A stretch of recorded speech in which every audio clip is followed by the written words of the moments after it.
All right. And we are live. Welcome to the Iron Lords podcast, episode number 65. And it's another glorious Sunday, and we are back at the round table on the Lord's Day. And today, the realm will rejoice. We have the E3 2018 prediction series, the final chapter, and Microsoft is up to bat. We have saved the very best for last, and I'm extremely proud to have all this Xbox royalty here at the round table. So let's get right into it. So I want to introduce a Lord who is an absolute legend in these Xbox streets, has the gamer score to prove it, and is another one of my top 5 dead or alive content creators in the game. This Lord always provides extremely high quality content in a clear, concise, and balanced manner, yet is never afraid to ruffle a few feathers with his brutal honesty. Introducing the creator and host of the Xbox 2 podcast, the man with the million sitting on the achievement iron throne, Mr. Soft Serve himself, my man, Lord Randall Thor. How you doing, sir? What is going on, guys? I am super excited to be back on the Iron Lords podcast, as this is one of my favorite shows out there, without a doubt. Incognito, you are the best host. Much appreciated. Very humbled, sir. Very humbled. So coming from you, very humbled. Yeah, I don't even think it's at this point. I don't even think it's the whole introduction. I just think it's that introducing. They introduce him, but that's about to get you. He gets you up, and then when he gets to that, he just finishes you off. Introducing. No doubt. We got Lord Rand. It's an absolute pleasure. One of the Xbox mob bosses in the building. This is a good thing. And of course, last but by no means least, we have one of our most earlier supporters in the realm and an absolute icon at the round table. This Lord is by far one of the most passionate members of the Xbox community, and with a single tweet can galvanize the entire base to focus on what's most important in these gaming streets. Introducing the voice of the people and the Lord everyone is honored to cross paths with at E3. Fellow Met fan, fellow combat sports fan, and the man who puts the beast fire in 4K Scorpio, my man, Lord Timdog. How you doing, sir? Wow. I love the best in the business at the intros, I have to say. Very happy to be here. And a pleasure. I'm ready to get going on this, as you call it, the mob round table. We might be missing. Somebody might be in the trunk right now. We don't know. Somebody might be in the trunk right now. We got to see what's going on with him. Yeah, but I'm really happy to be here, and this is it. We're a week away. So week away, man. We're close, man. Absolutely, man. Absolute pleasure, man. It's been fun to have you back on the show. Always fun to have you. Happy to be here. No doubt. And of course, we got the 4 horsemen of gaming, those usual suspects at the round table. My co-host with the co-most, my brother from another mother, the difficult game conqueror, and the howl of the young wolf. My man, Lord Addict. How you doing, sir? What's going on, you guys? Appreciate everyone for showing up. I should be sleeping because apparently that's what I do all the time. Lord Sleep. Whatever. Not today, I won't go too far into that. No, we appreciate you, man. The energy levels seem good. I'm feeling that. No doubt. And of course, we have our most technical gaming lord, the solo gamer who lives for the single player selfish experience, and also the Sostradamus, Mr. Offline Profile Illuminati and Lord Patreon himself. My man, Lord Sovereign. How you doing, sir? Doing good, man. I'm excited, man. You got Xbox family in the building after 2 weeks of terrorizing King and King having to bring smoke. King can lay back and know that he's amongst friends today. I don't know, so it's gonna be fair. He's like, I don't know. It could be smoke. It could be smoke. It could be smoke, bro. It smells like a setup, bro. I don't know. I know. Poor King and Addict having to deal with those Sony and Nintendo prediction series. Yeah, no. It was painful. You know what? All that nonsense. I had no problem with none of those series. I don't want y'all out here running around thinking I don't love these systems. I love these systems, okay? I'm just not on a hype ball train that people are on. I'm not that. Yo, I'm not that kind of person that's gonna sit there and be like, I gotta switch to buy indie games. I'm just Oh not that my kind of guy. god, you're doing terrible. And real quick though, on that Patreon tip, guys, today's gonna be the first day that we go into our our monthly shout outs and everything, our prize giveaways. For the Patreon, we're gonna leave it for the end of the show, so please stick around after outros. We're gonna make sure everybody gets their just due and gets their big ups for coming out and supporting us. So please, at the end of the show after outros, stick around. We're gonna do all that good stuff. Absolutely, right? Lord Patreon with the announcement. Thank you. And of course, we got the Incredible Hulk of this, aka the Excess Gamer. Ooh. The Lord of Combat Sports, who is a man of his convictions, demands nothing less than that premium experience, and is the Get Money Gamer. Ooh. Beloved. There was a pause between that ooh. Yeah, right? Nah, I don't know. Lord King, how are we doing, sir? We're doing fantastic. You know what it is today. It's Phil Appreciation Day. And I am out here raising that flag for Phil Appreciation. Yo, Phil, for real, I got this. I see the setup, but I ain't gonna fall for that trap, Phil. Check this out. I just want to give a shout out and a thanks to everybody that's showing all the support. It's so fantastic to see it. It's overwhelming. I really had my own pick in t-shirts that I thought was gonna be like the standout pick. It's always standing and it's easy to go with that black, but that white is moving though, and it's really crazy. I'm gonna give a show of the shirts at the end and give you the swag and tag while we at E3. So y'all can follow along. Cognito and I during this week we're gonna drop a swag and tag video showing off the shirts again separately from the podcast, so you guys can follow and understand how to follow us in California. If you're out there at E3, how to find us at E3, because it's very important that you find us for the free game raffles. Facts. All right, it's 3 games that will be raffled off, and this is what the raffles look like. The raffles is attached to a card. You have to see a Lord, and the Lord will give you a card. On that card, it would be a raffle. And on that raffle, you get a game. Maybe you might win. All right. Also, when you buy a shirt, you get a free raffle. All right? So, good luck, guys. No doubt. All right, so of course we have the Shinobi Gaming Ninja himself, Lord Cognito, spreading that realness in the realm of the ILP, not telling you what you want to hear, but what you need to hear. So let's get into what the Lords are playing with this week. Start with Lord Rand. What have you been playing this week? Yeah, well, because he keeps killing me in gamerscore. I don't know what he's playing. If I'm beating you in gamerscore, then you are pathetic. All right. You done opened up some stuff now. Let's see. I'm just saying. I haven't been playing for gamerscore in months, and I basically played PUBG again for this entire month. So if I'm still beating you, then you ain't nothing. So basically, you gave us a lane to catch up with your PUBG love, is what you're saying. Exactly. And not only that, but I've been on that PS4 playing Detroit.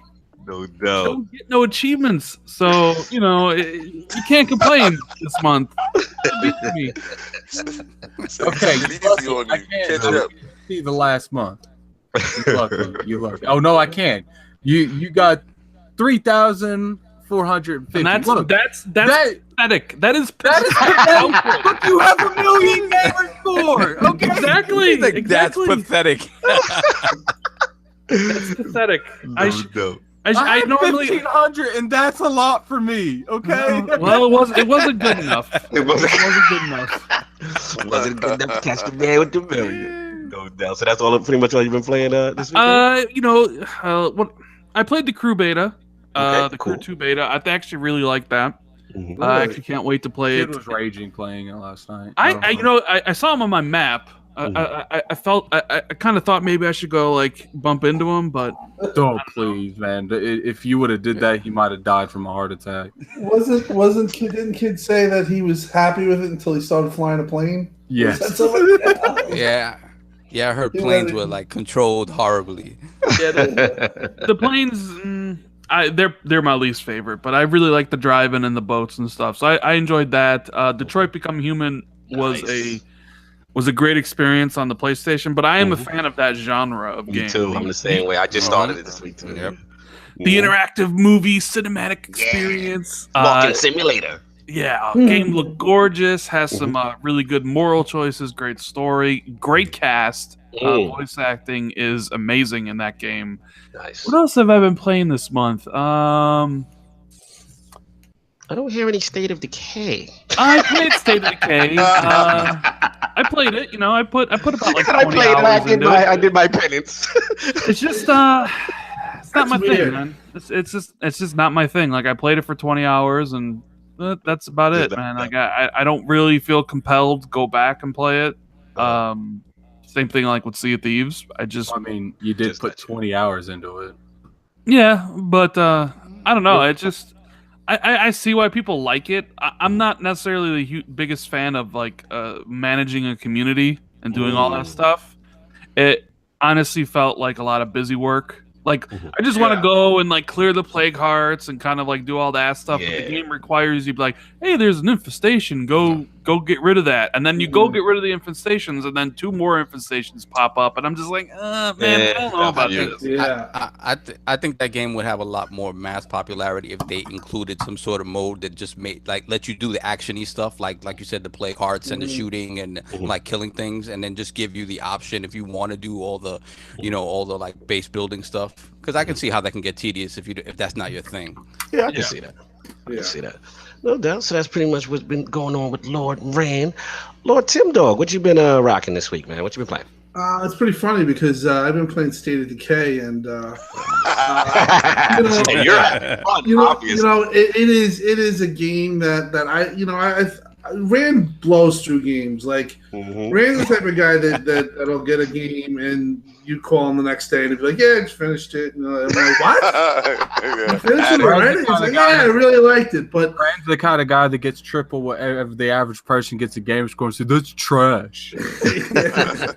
No, but Rand really does know how to blow through a game and really take what's all about it and take it in and decipher it and stuff. And I do agree with him in the fact that the game stresses me out. I like the game, but it stresses me out. Like I don't like the feeling that like when I go to my inventory and I look at my my thing and I see all red. My people are dying. People are having stat morale. It's crisis management. The game never gives you that sense of like calm for any extended periods of time. That's a good point. Yeah, and then somebody's breaking into your outpost. Of the world. Yeah, I mean they did nail that part of it. It is the end of the world, and it really feels like the end of the world. But I'm just curious what like your mental status on what the end of the world is. That is the end of the world for me. Driving around the night. What is like the most silly end of the world apocalypse that's ever been made? I don't know. That's Sharknado. Was it? Okay. No, but I've been playing Sunset Overdrive. Yeah, that was pretty good. Let's hear Tim what Tim been playing, man. No, but I do feel that I do feel like it's a good game, but it misses it would benefit from having, I think Sovereignty said, the arcade mode, because there is never a downtime. There's never where you could just sit back and feel like, oh well, I feel good about this and this is going. The game is hectic. But some people love that type of stuff, and I think that it's overall it's a good game. It's a very difficult game for me, at least. You know what I mean, to handle all that stuff, because absolutely, like I said, I feel like I'm always I played with Addict. We played, and I have fun like that. I like playing on somebody else's server and gathering stuff. Yeah, because I don't have to deal with the stress. Yeah, exactly. It really is. It is true. And I actually been playing. Believe it or not, I'm almost at the end. I've been playing Gears 2. Really? And and I have to say, I'm playing Gears 2. You play a game like this, and you saw how Microsoft at the time got it. Like that's what Xbox. We're going to go into that, but that's what Xbox players want. They want those type of games. I mean, that game, playing that game is just epic. Even though you're playing it enhanced and it's a old game, still looks fantastic. It still looks fantastic, but just the scope and the size of it, and just the way you're fighting the locust, and you're going into her, you're breaking into where she is, and you have to get to the middle of the place or whatever, the Empire, and just the way they set it up. Presentation is fantastic. I have to say, it made me kind of even, like I said, we're going to probably all talk about this, but even question where Microsoft is now. I mean, they need that. They need something like that. I hear you. I hear where you're going. I hear where you're going to. We're going to get into it. What's up, Tom?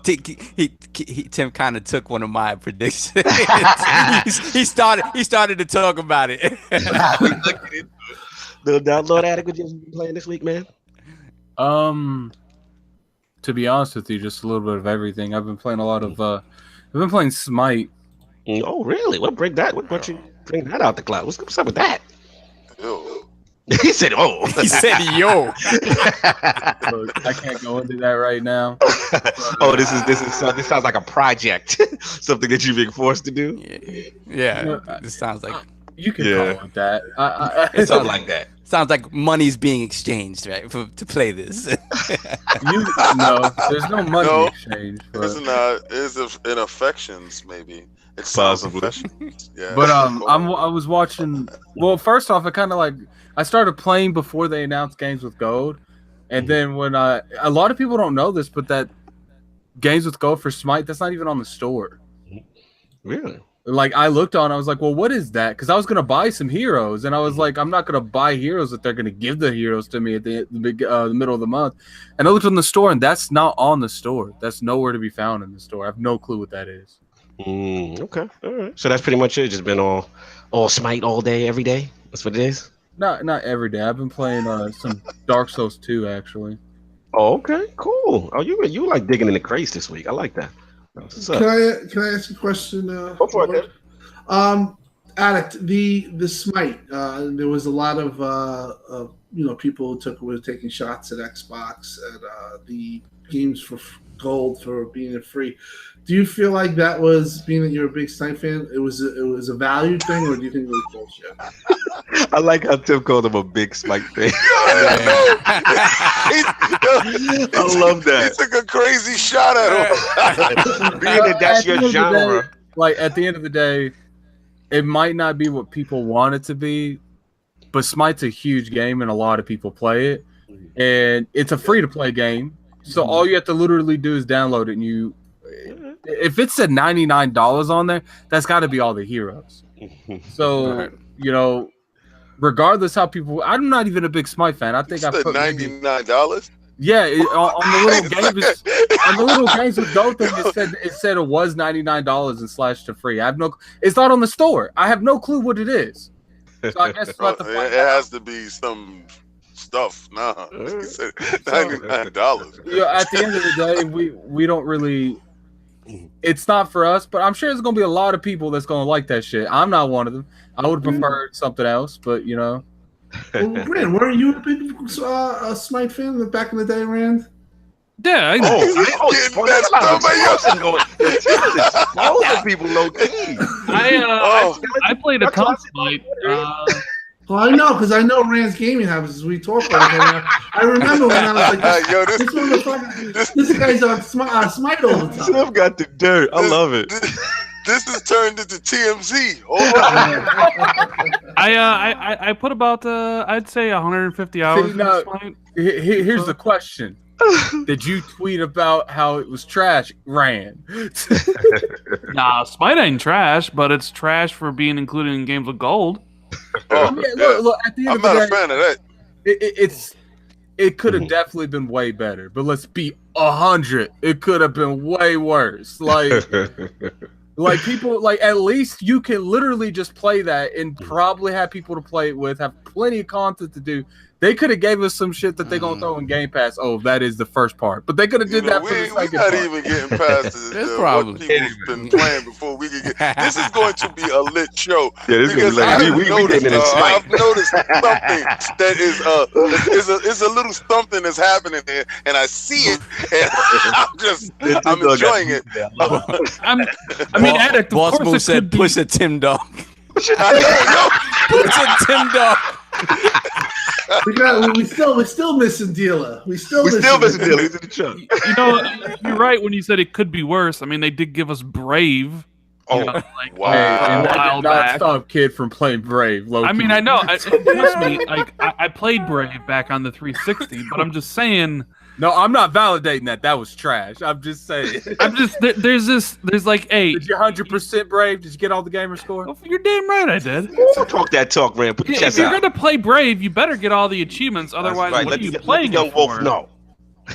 What are you playing it for? But look, like people pay for Xbox Live Gold. Yeah, the majority, probably the vast majority, play it to get the multiplayer access, maybe the party chat stuff. But the quality of the free games, technically, really hasn't been up to snuff lately. And Save the that idea- thought too. I want to get into that too. We're gonna get into that. oh, you're gonna get into it? All right, Yeah, we'll I'll get hold into it. it. Hold on to that one right there. I think a lot of this Hit stuff, those there's likes, a reason guys. behind Hit it. those There's likes. definitely a reason behind it. We're gonna touch that. Speaking of which, Lord Soft, what have you been playing this week, man? So not that much. I threw on State of Decay a little bit yesterday. I wanted to see how the new patch was. Yes. I didn't have too much. I couldn't honestly. I didn't look at the patch notes. you I don't know test exactly the what cooperative it aspect, did. so you would know. Yeah, that's true. We I don't just get wanted those to see- invites. I just wanted to see if I wasn't, clipping through the world anymore, because I think to me that was I've been told it. that was the one thing that was happening. I've been told it made stuff worse on PC. Really? Oh, Really? wow. Sucks for them. Yeah, so I mean, it was fine for me. I didn't notice anything crazy different. There were times where I get stuck in a car in a railing on the road or whatever, and it would not come out. And then like that rewind function doesn't work when you're in a car. It's only when you're on foot. So you'd be screwed, and you just have to leave the car behind and whatever.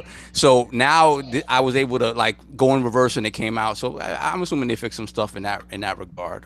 Gotcha. And then beyond that, I downloaded Detroit, but I haven't been able to play it yet. So I decided to get that started. And Yeah, they're I'm calling playing you Street out, Fighter Sovereign. Collection. They said stop hiding on Yeah, Xbox. Punch said stop hiding, man. I said, Yeah. don't worry. Punch, go to that Patreon, my friend. Go to that Patreon. It's we there got a for new tier you. specifically for Saul. Yep. Oh, I forgot to mention, guys. There's a couple new tiers that have been added to Patreon to sort of express each Lord's individual personality traits. So to say, Hashtag get Saul out of the Illuminati. Thank you. That's what right. that is. Like they balanced it out, so it's not all King dying. it's not all King dying. Yeah. Hey, let's be real here. Addict gonna do 18 of these before King do one. Right? Because listen, my tears are death defiant. Your If these tears ain't dudes never gonna group be up used. and just yep. So thank you.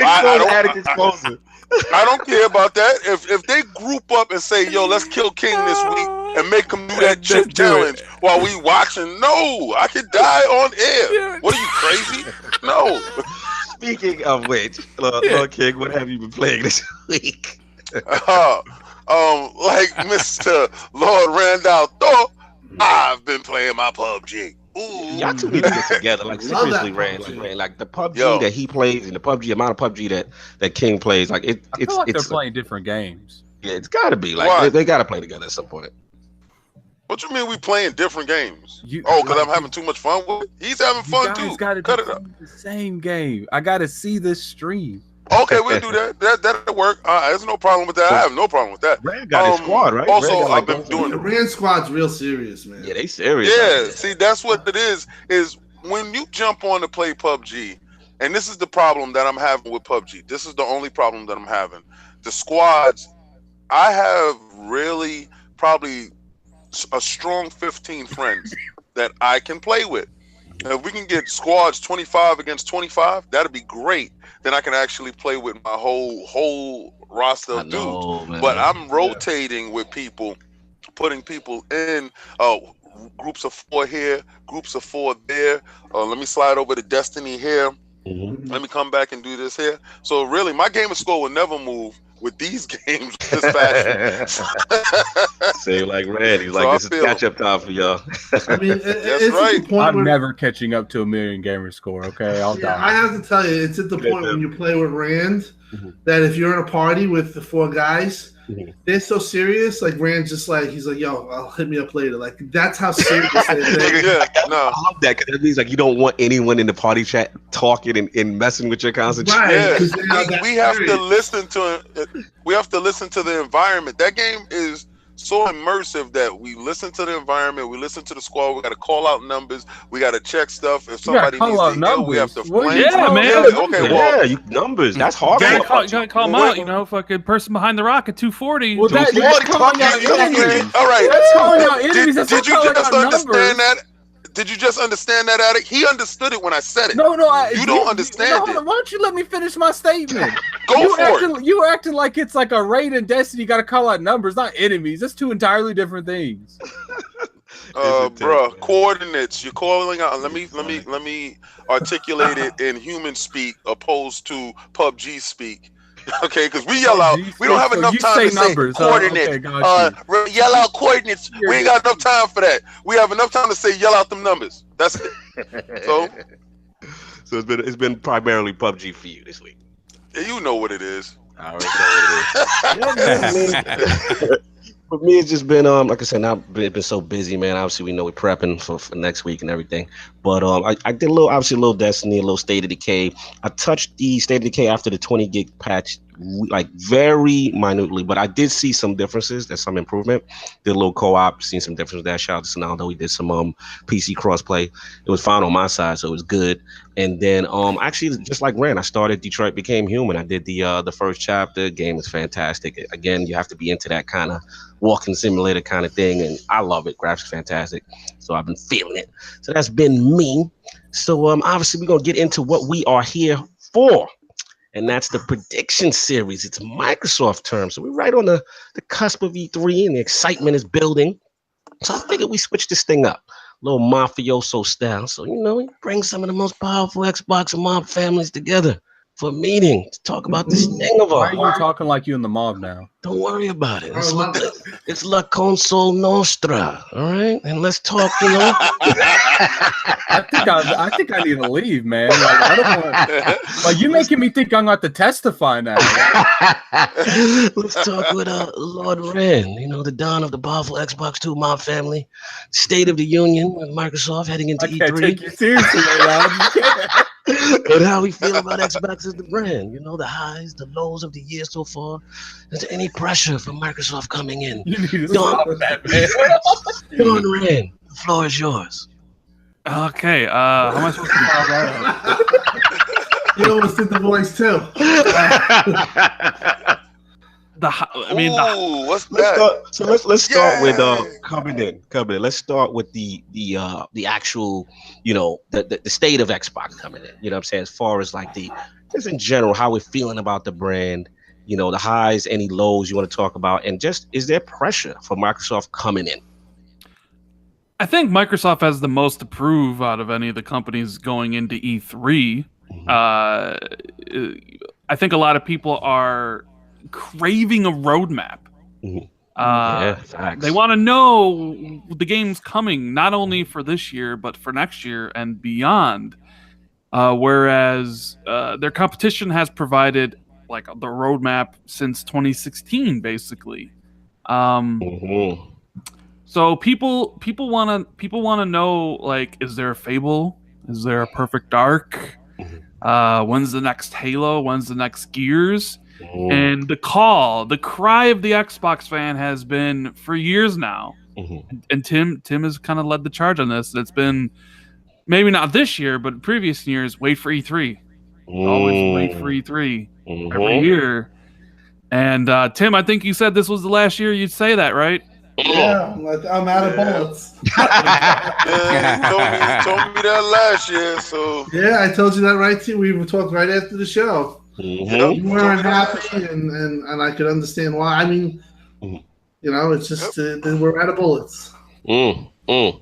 So needless to say that Lord Rand, like we feel that the pressure is there because obviously we need to have an idea of the future. That's kind of like we want that roadmap, so to speak, right? So and almost like a breaking of protocol, so to speak, of what normally happens at an E3. We kind of usually get that.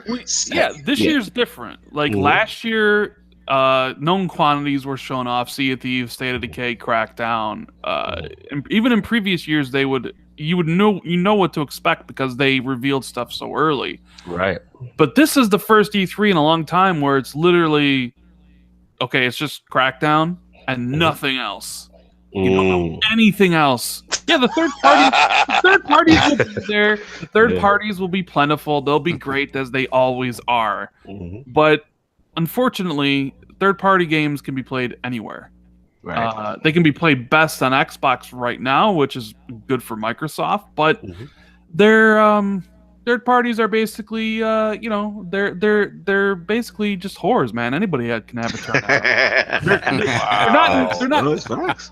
I mean, it's true. People tune in to watch these conferences to see the exclusive experiences that they can have on their platform of choice that they prefer. People tune into Sony's to check out, what is Last of Us 2 going to be like, or Death Stranding, or Ghost of Tsushima. They don't really care that Call of Duty's there, or Red Dead may be there, or whatever. That's not what the talk is about. It's about those exclusive games. People want to tune into Microsoft's. Yeah, there'll be Metro, there'll be Cyberpunk and stuff like that, and that'll get some talk. But the conversation afterwards will be, what is Microsoft doing exclusive wise? What's Gears up to? What's Halo up to? Is there a new IP? And if Microsoft doesn't deliver on that front, people are going to be upset, quite frankly. Yeah, absolutely. I think they're going to revolt this one. I think this one, if they don't bring them darts, because when it's my turn, I'm going to give you exactly, how I feel the state of the situation is. But I don't want to jump too much into. Let the guests go. Let Rand finish up. For me personally, it's not a make or break for me. Right?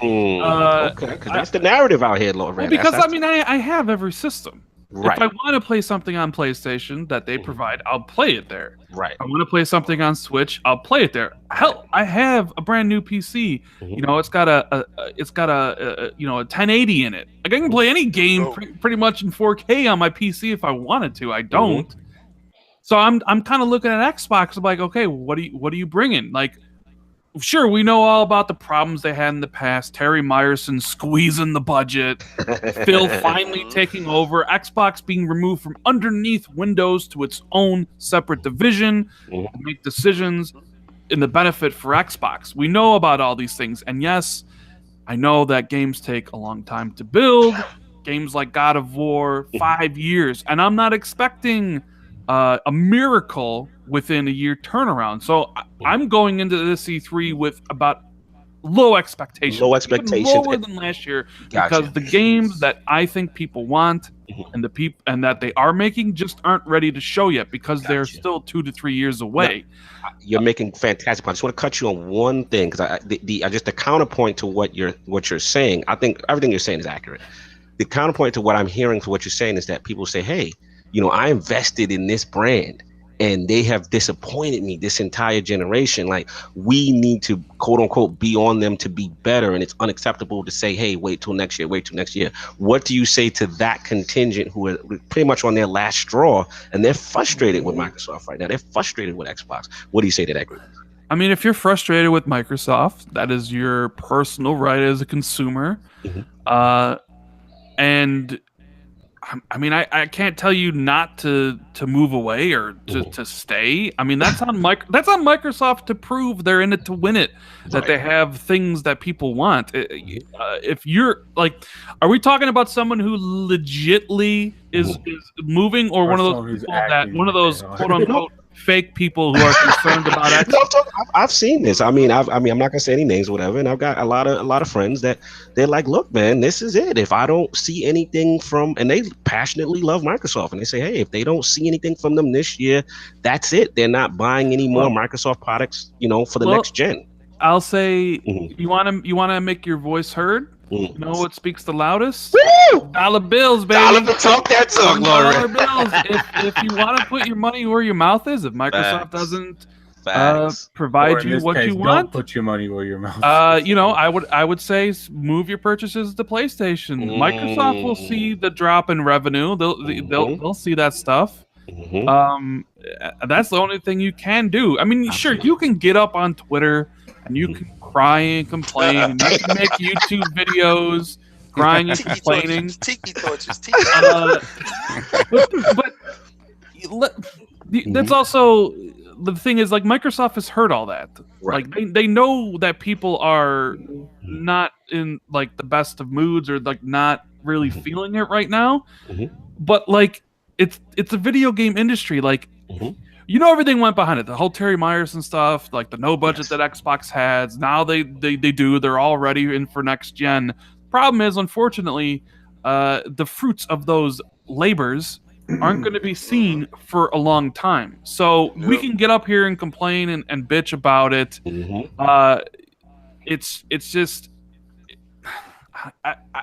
I don't know what else to even say because they've heard it. They're working on it. They can't show it. So in the meantime, if you're really about that life, then buy the multiplats on PlayStation. Talk that talk. Yeah. I mean, if you're really at that point where you're disappointed in it and you're upset, that there are 2 other consoles to play on. Because if you're at that point and then you continue to give Microsoft money, what are you telling Microsoft? At that point, you're telling Microsoft that you're perfectly happy with what you're doing. Because at the end of the day, and this is the last thing I'll say in this, actions speak louder than words. Salute that man right there. Lord Rand is killing it right now. Let's get Lord Timdog in the building with the state of Microsoft heading into E3. What's your feeling? You feel the pressure? Do you feel, and I also want to talk about Lord Timdog. What do you feel actually were like the highs and the lows of the year so far? So the floor is yours. Just going into what Rand said, I think that Rand really kind of laid it out there. I think Microsoft's answer to Rand would be, we know, but the fact is that Twitter is minority and YouTube is a minority. The fact is we're making money, and they're making profit. Now, when we talk about Xbox and the state of Xbox, for me personally, I think right now what you're seeing is a reciprocal effect of not game producing for 2 years. And that black hole that they have is now rearing its ugly head. And going into this E3, I have said it's a make or break. You feel so? I've seen your timeline, Tim. You've been very adamant.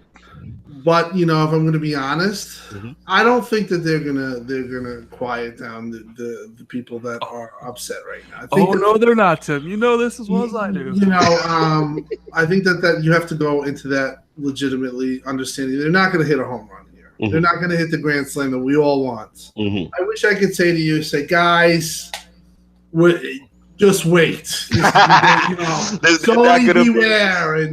And I wish I could get behind that train, and believe me, that's what I really, really want. As a huge fan of them, I really want to be in that position. But realistically, I look at how the gen has went and some of the things that have been said and some of the promises that have not really been kept. That I do think that they are in like kind of a rebuilding stage, and you are talking about the first year of rebuilding.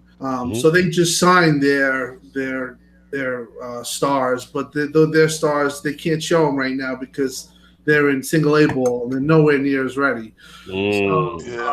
While you have games like Fable and Perfect Dark that I would say I'm over 80% sure that they're both in development as we speak. You're not going to see them. Halo 6, you're not going to see because that's kind of been done. They kind of pushed that back. I think that Gears 5 is actually moved in front of it, and I do think that we might see Gears 5. So we won't even get a Master Chief with the poncho in the desert. We won't even get the trailer. No, I don't think that you will, and I hope that I'm wrong. I do think that you might get. What you might get is I do think that they're going to talk with this new guy in the Santa Monica studio, and Daryl Gallagher. Yeah, I think Daryl Gallagher and Booty are both going to kind of give you that roadmap and say that I'm hoping this is what I'm hoping that they say that they invested this amount of money and they have this amount of IPs coming, kind of like what they did in 2013, which was actually a very good show, but as you know was flipped on its head.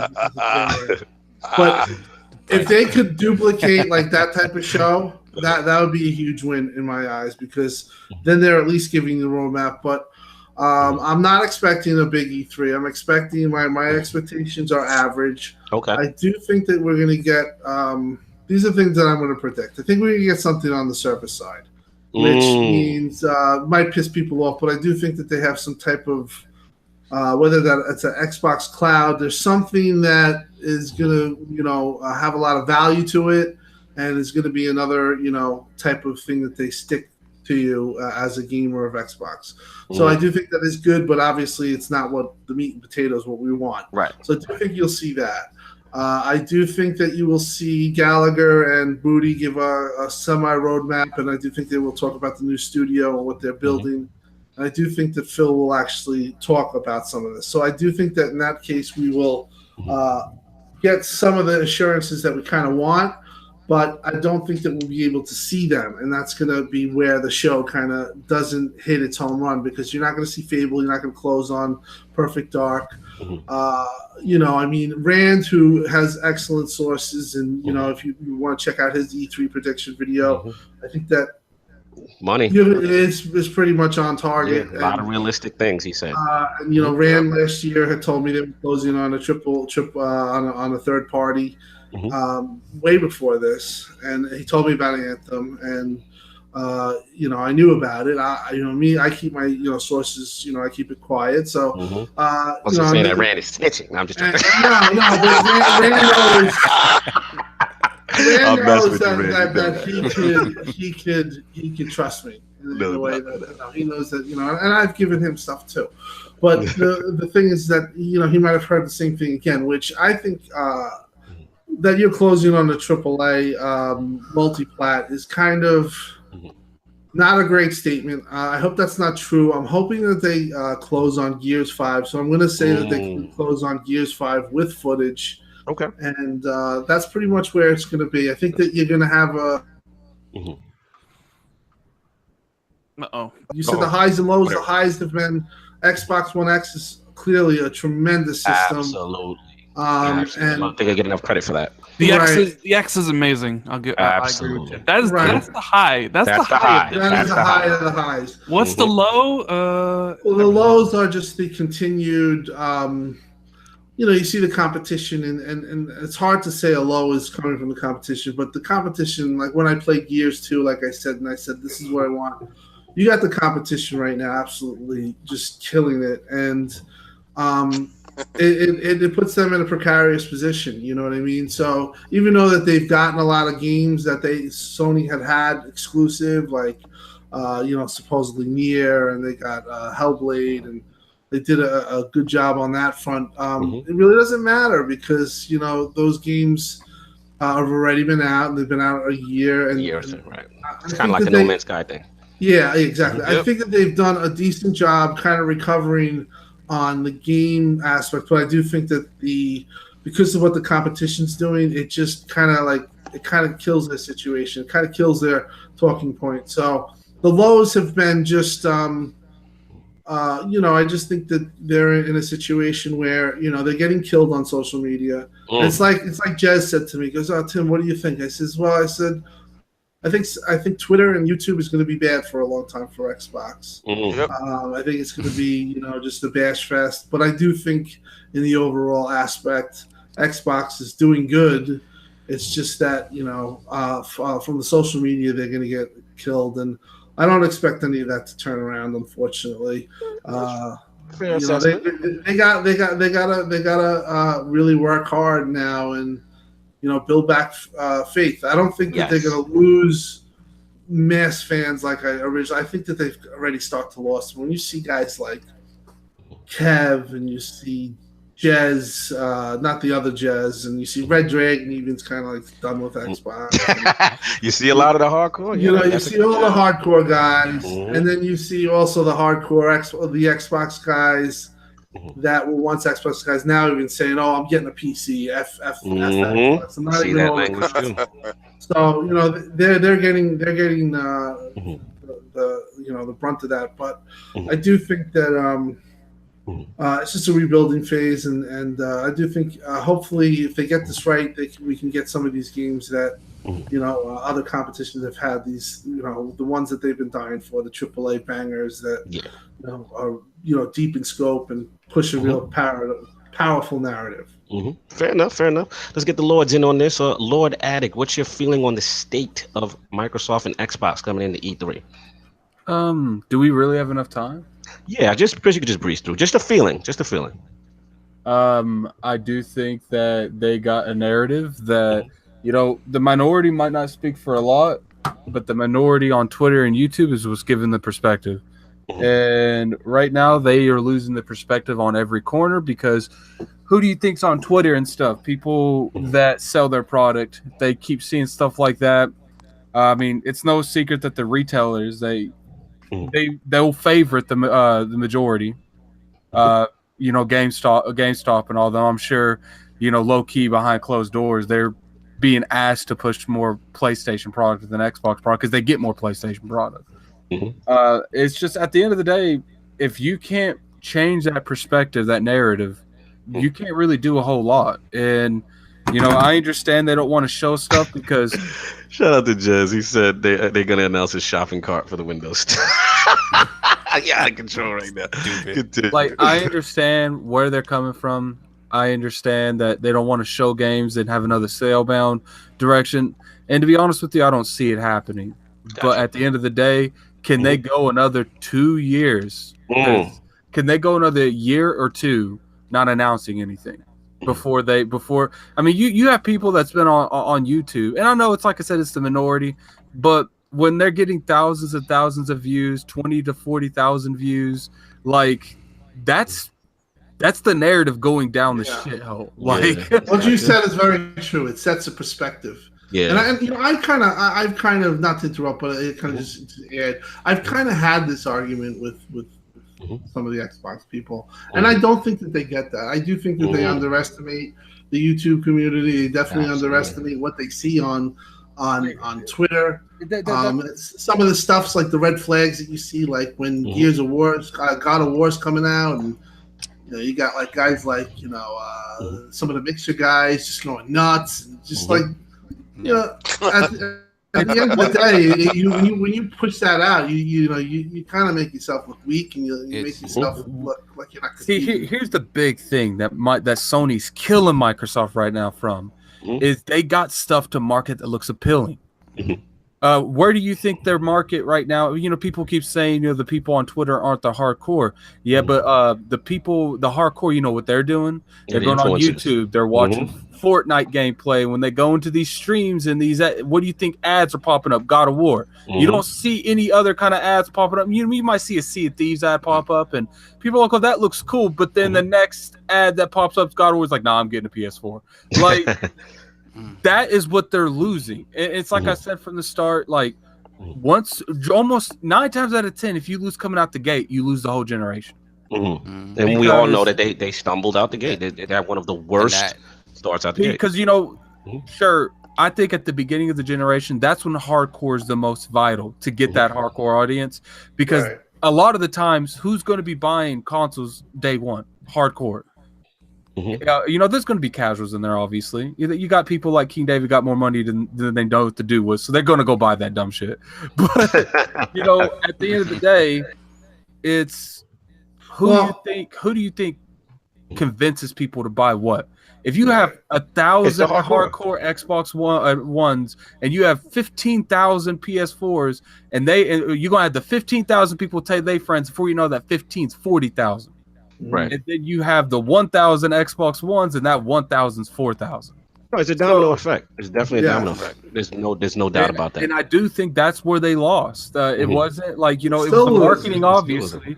That is the moment they came out and they lost from that big gap.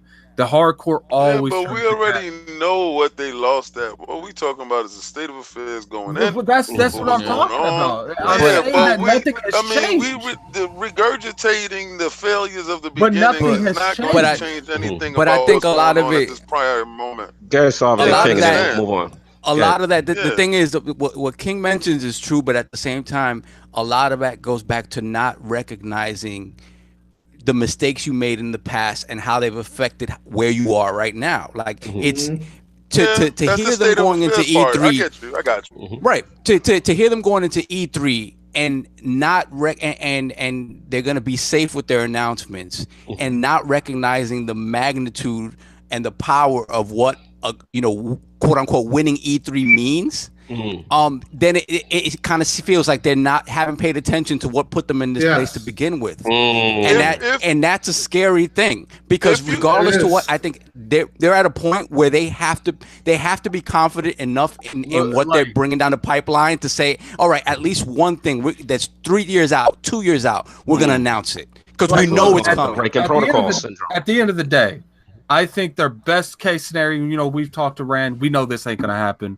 is they need to take the most ideal franchise that they have in development that they know for a fact is coming out, and they show that shit this year. Because let's be honest, like I understand they're getting up to next gen, they ain't going to have next gen.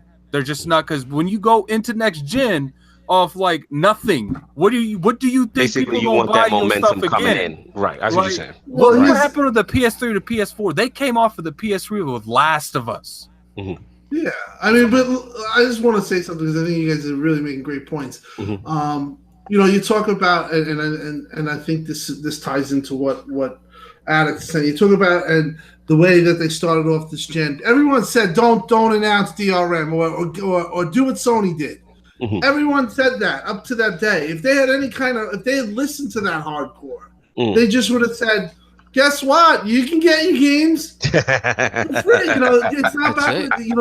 They could have done that, and they would have been a huge hit. Then everyone would have looked at 2013 show for what it was. Right.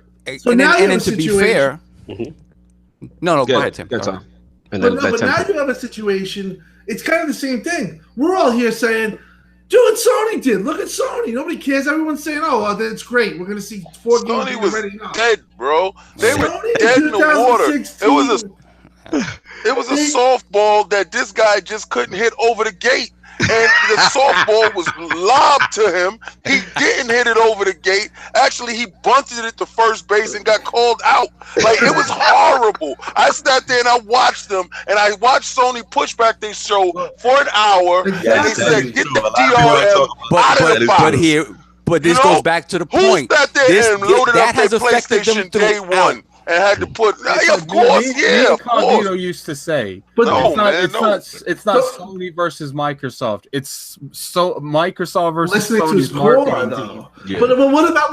What about? Like we just said, we all just said what we wanted, and let's say the show is still not finalized. Right. Show the games. Show the games that you have in development. Just show. Yeah. Break Have protocol. the guts to say, you know what, this game is not getting canceled. It's gonna come out, whether it's 2 years, and show it. And they're not going to do that. And to be honest, that shows me what. It's heartening. Okay, there was an E3. I think it was 14. I can't remember the one that Tomb Raider was announced. Which one was that? Tomb Raider Rise. 2015. I thought that was a great pacing show. They showed everything that's coming out this year and next year, and then they had like a segment after all that showed stuff that's in the future. And like that's the kind of pacing that you need. People don't want. Who's to say they're not gonna have that pacing this year? People want. See, we're not. This is speculation, King. I can't say because it's next week. I'm not a time traveler, King. I know. You don't have any faith either. Addict. I got King gotta gotta get off, address. man. We gotta move on. Yeah, I'm sitting there listening to the regurgitation, and it's not grinding my regurgitation. gears. My gears are being grinded. Well, it's not hard to do that. But you know, Hurry up, I King, just gotta want to get say, So you is might like, get thrown in the truck. people, Like with people want D'Lo. games. People want games. They do. I think the biggest key thing that they have right now, they'll still get clowned on. People just want to know they have games coming. It doesn't even matter if it's coming out next year now. They just want to know there's stuff in the pipe work. Sure, Facts. they'll still get clowned that there's not games coming out next year or this year, but they will. Some people will be like, okay, they got games coming. Look what Sony does. And I'm not trying to say copy everything Sony does, but it's working to a point. Like, Absolutely. we know Death Stranding's coming. We know Ghost of Tsushima's coming. I hope I didn't butcher that name. Mhm. But at the end of the day, we just want to know something's coming. We don't want to hear rumors. We want to hear from them. Especially at E3. Especially at E3. Jez, Let King get off. That was a shout out, Jez. That was a shout out to you because I'm seeing you here, and I definitely understand your frustration. So that was grinding my gears, and that was a shout out to you, sir. Just copyright infringement. The payment is in the PayPal. I just shipped that out to you. Good, King, 'cause we on this topic too long. We got to move on. We got a couple things to get into. Yeah, definitely do. Also, we have 120 viewing. Let's get them likes up. Let's push this to the moon. You know, you got Rand in here. You got Tim in here. The Lords is in the building. Let's push that up to the moon. Come on, y'all. Right? Let's YouTube. Let's make YouTube take notice of us. Let's hit them likes. Listen, Good. all right. Now, what I've noticed and what I hear, and I hear the frustration. You know why? Because I hear the genesis of your frustration. The genesis of your frustration is this dude served up a softball and he couldn't hit it. And I get it.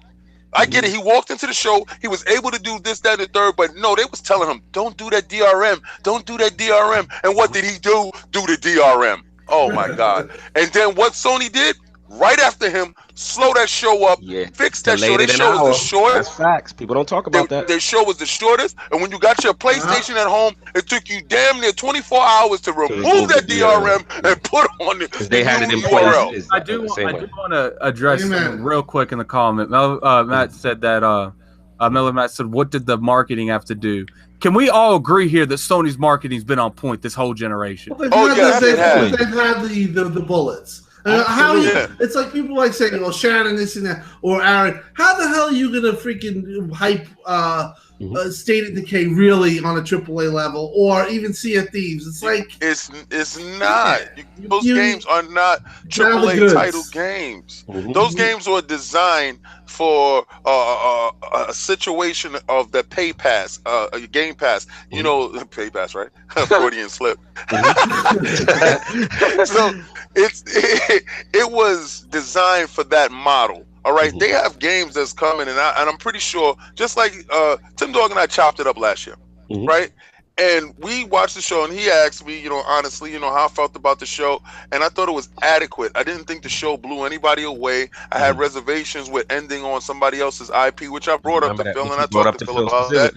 And listen, a lot of these situations and these moves are being made under constraints. All right, it takes a superior individual to move in a hostile climate, and the hostile climate is Twitter, YouTube, Facebook, anything that can, any multimedia, social media that is pushing us down. Because trust me, it's very easier to run with the crowd. Not too many people are getting rid of their Xboxes. They have it sitting there. Maybe it's collecting dust, or if they're not, they want to play God of War. Yeah, don't forget. Without this failure from Microsoft, those God of Wars, those games probably wouldn't have come to pass because they were on their last. Well, a lot of them were still in development. Now, a lot of them still were in development. Right, they were. All right, so they're still in development. But if they falter in the beginning of this generation, those games come out in a manner that they do. They were able to sit back because remember, Microsoft had all these games in the beginning of this generation where people were screaming out, "Where's the game for Sony?" Right. Facts. I now would the games are here. Didn't the Sony president even come out once and said, "I have no clue why people are buying PS4s"? Yes. Right. Because there wasn't no games there. But the games are here now. So everybody's going to hold on to this rhetoric that, the games have always been there. No, the games have not always been there. The drought is on us now. The drought is on us. And the narrative also changed a lot. Let's be honest. Yes, The narrative. torches are out. The narrative was power. A lot of it was power. I remember how Witcher 3 beat 1080p and 900p on Xbox. Resolution it was such huge. I mean, huge. And now, and who did this for you? Who switched it around for you? Who did that for you? Who switched it? Because the talk has been having to make that a shirt. We got to put that on a has shirt. been, Phil this and Phil that. Phil done told you, I'm gonna fix this, and he's doing it very strategically. You know, the power narrative is over. Now they talking PlayStation 5. The power narrative is done. All right, so you got a pro out there. Exactly. So when they showed you that 4K screen there, if you was at E3, that 4K screen looked beautiful. It looks really. I'm not gonna lie, it was the best screen I've seen because we went to the PC show and nah. So, listen, my state of Xbox and going in, I expect this, and I really truly believe by watching his moves. All right, and I know y'all gonna call me a Phil stan. I'll take that, of course, because when it's right, it's right. When it's wrong, it's wrong. He has a lot of stuff that he's introduced to you. That Game Pass, it works great for the family. You buy that for your kid is fantastic, and you're paying cheaply every month to keep your kids ecstatic and keep yourself ecstatic. You get Xbox exclusives. What Jez didn't like was that Halo game at Dave and We're gonna get into that. We're gonna get into that. Don't touch that. Okay, all right, no problem. I got you for that, Jez. All right.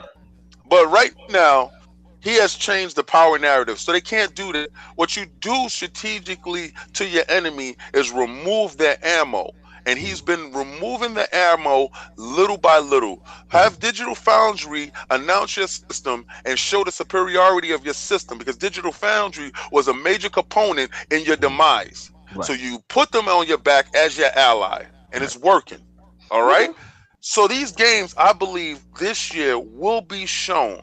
And like Addict said, I honestly believe that show that he felt was the best and had the best pacing. I honestly believe that they will use that type of narrative to show a roadmap, not too far ahead, but some games that you can know that's going to be tangible, that they have a good eye on. Because when he pulled back Scalebound, and we all saw Scalebound and it looked janky, don't lie. Yeah, I ain't gonna front. I did not like the way it looked. Listen, nobody, I think Rand can attest to this.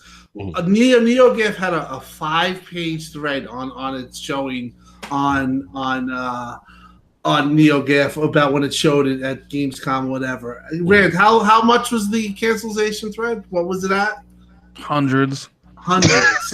So there was not a lot of hype. Me and Rand had always talked about that game. Nobody was hyped for it. People were saying it looked horrible. And I got news for you. There's talk about the platinum stuff. I know a lot of things that went on that'll never be said in the public media. And that game was not even close to being ready in 2016. It would have been another 2 years. But it's like I told Kid Smooth, I said, you're going to have repercussions when you ever cancel, whether right or wrong. And you could say, it wasn't Microsoft's fault, but it wasn't in the fact that maybe if they had overseen the situation better earlier, that they could have fixed it, but they didn't.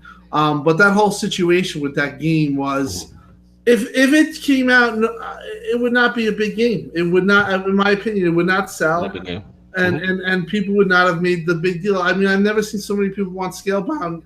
They never talked about it. No, I understand. I think the appeal just came down to the fact that it was a unique looking title, and it was something that usually Xbox, those type of titles you don't really see on Xbox. So I think, right. So I agree with you. He knows what it would do commercially, but it's one of those things, and I don't know if Lauren agree with this. Like, I think one of the appeals of Sony is that they have that diversity in their lineup, right?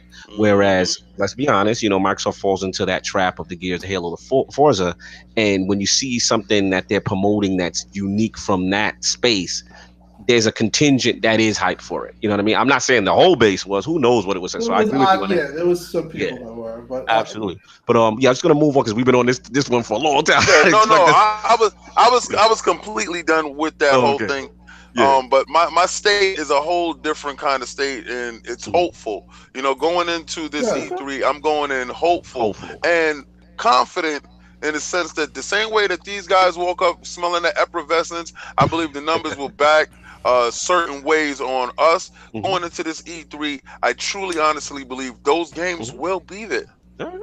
No, fair enough. You guys stole every damn point I had. So, yeah, pretty much, yeah, it was just like my highs are, obviously the X, the lows are obviously, obviously the lack of the first party IP, the quality of the first party IP, and obviously the delay of the crackdown, which we talked about. I know a lot of people talked about too, and there is some pressure. So we're gonna get into the next topic. We're gonna get this thing moving. So I want to talk about the impact of the rise of services, Game Pass heading into E3. Obviously, we know about the arcade Halo exclusive Dave and Buster's, thing. We know about the Miami Street PC exclusive to Windows 10.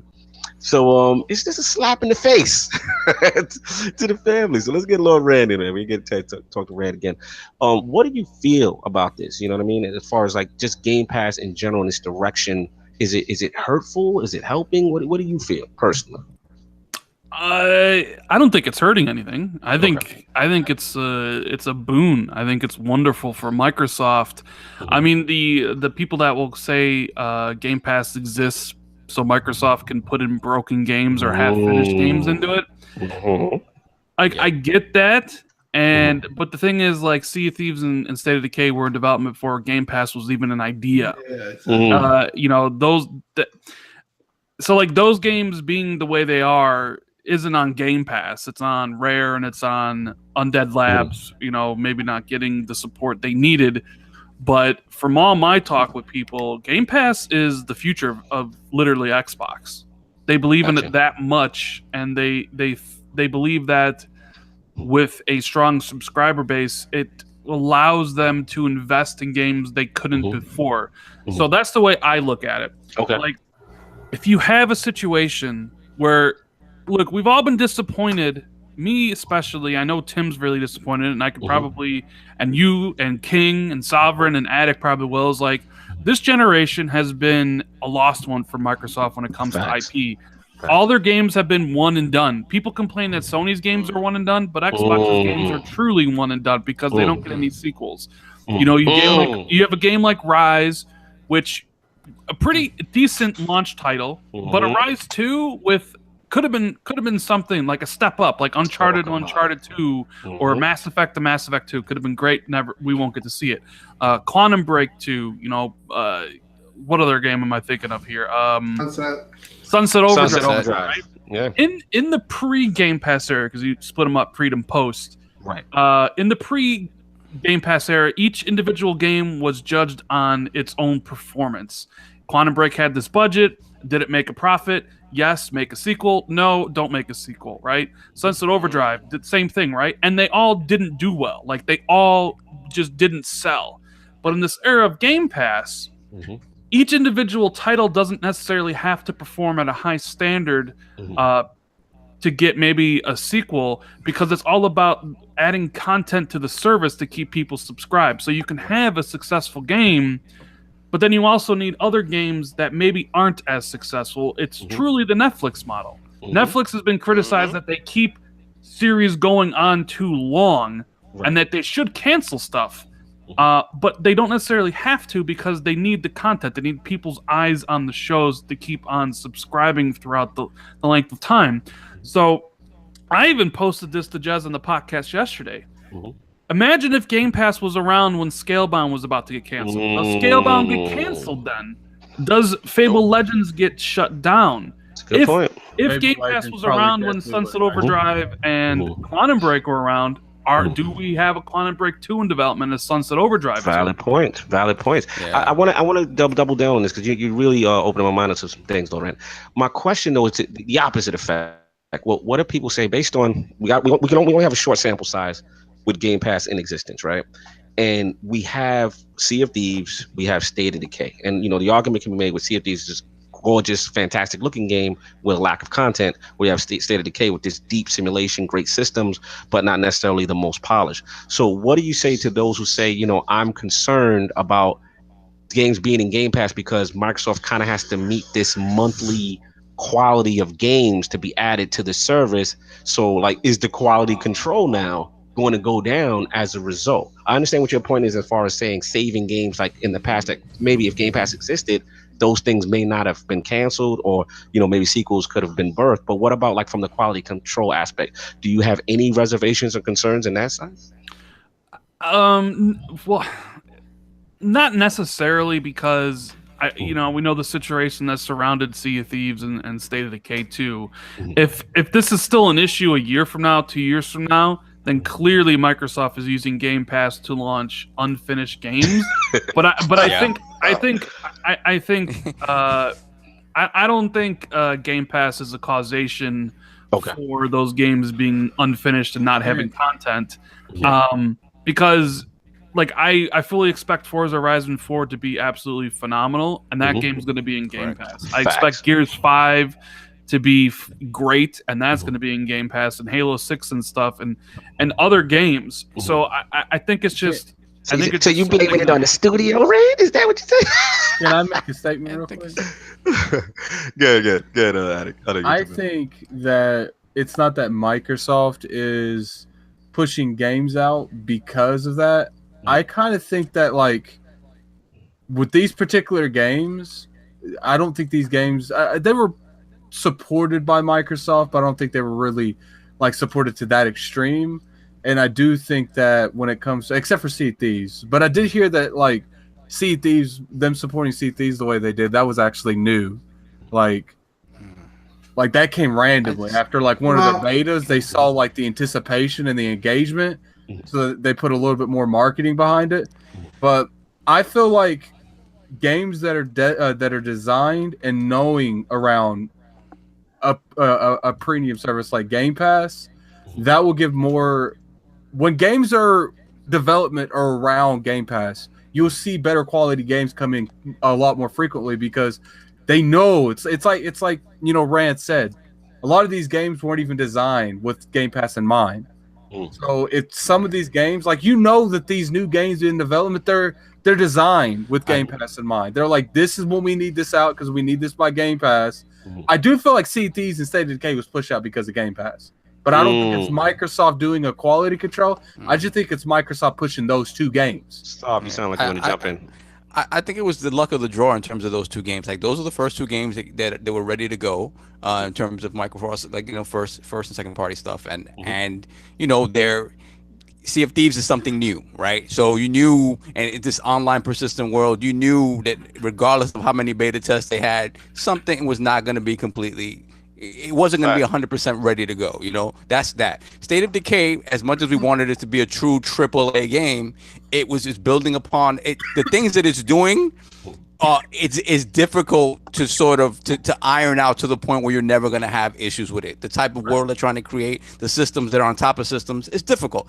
So, I mean, it's not excusing the game-breaking bugs and stuff like that, but it's just those are the two games. I think Rand is correct in saying that, like, when Halo comes, these are going to be more polished experiences. I definitely think that. Now, one thing that I don't agree with and is that narrative that these other games were not going to get sequels because if not for Game Pass, because we all know damn well Microsoft has the money to do it if they wanted to do it. So they create a narrative that's telling you, like, no, we can't, it's not viable, it can't be done, as opposed to, no, we're not doing it because it's not going to make us as much money as this can make us. That's the real, That's the real reason. Out of curiosity, okay, we kind of know what happened with the Sea of Thieves and the Quantum Break. They didn't sell really well, and for the most part, I think Sea of Thieves did very well. I'm not talking about Sea of Thieves. I'm sorry, Sunset Overdrive. So, like, for the most part, like, they didn't sell the greatest. I do think Sunset Overdrive was better. Had a better reception than Quantum Break. But at the end of the day, Quantum Break did really bad. Micro budget. Yo, the chat is crazy. My question is, do you guys think that if there was no issues with Rise, do you think we would got a Rise 2? Because I kind of feel like that was more like political than money wise. I think they wanted to get Rise 2. Get this, Tim. I want you to jump in, Tim. Well, they tried to get Rise, and they were denied it. They came to Crytek. the dev Crytek, and they said we'll buy the IP, and they said no. So they did want to do that, and they did have a sound relationship. It's not necessarily that I don't think they're willing to do sequels. It's just that the games that they're willing to do sequels of, they don't own. And I mean, yeah. Well, they own some stuff, but I think on the Game Pass front, I think a lot of people miss this, and I've seen that narrative crop up about this is a nefarious plan by Microsoft. Quality control, Tim. I mean, that's throw that broken game in, get a patch later. Yeah, I'm telling you, that's what I'm hearing. I mean, I've seen that, and I've seen the videos. But the fact is that it all falls on the dev. And if that was true and that was Microsoft's real plan, then why would they have delayed Crackdown? Because Crackdown was ready to go. And that was when Game Pass was available. So, and we might get a delay to 2019 on Crackdown because they're adding supposedly more multiplayer and they're adding a ton of stuff. So I think that's a bit silly. I think, though, Game Pass honestly has changed the game in the way games are perceived, and when you have a game that's going to get 1 million players in a day, that in itself is a huge thing. Even if a lot of them don't buy and they are playing, it's just the engagement's going to produce more sales, and the engagement's also going to get more visibility. At this point, they're more worried, and it's like I said. This isn't a Microsoft is trying to push games out to have games on the service. This is just Microsoft pushed out Sea of Thieves and State of Decay. Like it's like Rand said, like people aren't going to have this issue when the actual games that are designed. Well, they had delayed both of those games, though, if you remember. I mean, I think State of Decay got delayed. They delayed both of those games because of the sheer. Listen, in 2017, that is the black hole of Xbox. Facts. That's the year to L. That's what we call it. That's the meek years. But that was two games that they were supposedly leaning on, and Crackdown, and they delayed every single one of them. So I just think that Microsoft hit a rough patch, but I do think Game Pass is a great thing. I think that it's probably a better thing for Xbox than it is for consumers, although it's great for consumers too. I just feel that when Forza Horizon 4 and Halo 6 and Gears 5 comes out, though, that's when you'll really start to see the effect of Game Pass. I mean, you could literally say, I heard some talk that they could have 5 million people playing Halo 6 day one. That's they're gonna go to 5 million day one. That is some serious. At the end of the day, they're going to use that as far as engagement and stuff like that. I just one thing I just want to get Rand, quick question, and I'll give it back to you. We kind of slided over the whole Miami Street PC exclusive to Windows 10. Nobody just didn't want to talk about that, man. I don't. Why is everybody doing that? That's not true. Stop saying that. That's not true. It's a big deal for some people because people were you playing Miami? The relationship. I've seen Lord Rand's videos. You know what I'm saying? People say that the relationship is one-sided, and they say that Microsoft's exclusives go there, but it's not vice versa. So what say you, Rand? In reference to that specific topic. What say me? Microsoft Street is the beginning of Microsoft's foray back into mobile. Okay. Yep. Yeah. And you guys aren't going to like it because Microsoft's priority, and this is going to be tough for me to say, isn't Xbox anymore. Microsoft's priority. Microsoft is looking to look, and it's written on the wall. They've been talking about this many times. Like they want to reach 2 billion people. 2 billion people ain't buying Xbox. That's just the truth. So they have the cloud gaming streaming division. Where do you reach people when they're on mobile and PC and stuff? Like they're gonna go. They're gonna be making games for mobile. They're gonna be making games for PC. And I already know Poppy Chats. I mean, I don't have chat up, but I can tell they're probably, especially Jazz. He's probably he's lit right now. I don't even know. I don't even know what Jez is sitting there talking about. Boom. There's no boom, Jez. It's like he did not Who did say. that for you? Your man Phil. They actually trademarked something recently. I don't know if you've seen it, but there was a trademark for video games, online video games. So I do think that Rand, you're right. Now let me ask you, Rand, do you think we'll see Xbox games, not specific for the console, but an Xbox game with an Xbox achievement score on a phone? Yes, Let's 100%. Yes. Yep. I wouldn't be opposed to that. I was watching. I was listening to IGN Unfiltered not too long ago, and Ryan McCaffrey interviewed Seamus Blackley, and something interesting that Seamus said was that they asked him, "How did you feel when they launched the 360?" And he said, "Honestly, my heart sunk a little bit because the 360 was that." It showed exactly what Microsoft's real reason for getting into gaming was. It was the beginnings of that, and he always said it. He said OG Xbox was a gaming system with forward-thinking tech in it, but at the same time, it still didn't have what that 360 had, which was what the beginnings of. I want to control everything, and I want to be everywhere. Exactly. He said. It's in the company DNA to want to do that, and Xbox pushes against that. No matter the idea of Xbox as a gaming console pushes against that all the time. He said gamers need to be, and King's gonna love this. He said gamers need to be happy that somebody like Phil is in charge now because he's a gamer. And he's gonna try to work that back into it, because if it was just up to Microsoft and Microsoft philosophy, he said all of this stuff we're just talking about now, this racing game and this is what they are. You transitioning me right now. But listen, he's hitting the same points that I'm about to. Who said but? With that Rand said but? That's Rand that said but. Of course he has. But Phil's a gamer, and this is true. And he's a businessman. He shares the same, but he shares the same goals as Satya. He's also a Microsoft employee for life. 100%. Oh, absolutely. Slave with two masters. That's what you said. Inside Phil. But you got to admit though, if Don Matrick was still in charge, you would not be getting this. Don Matrick would have been ousted as soon as Satya Nadella came Of course, that's true.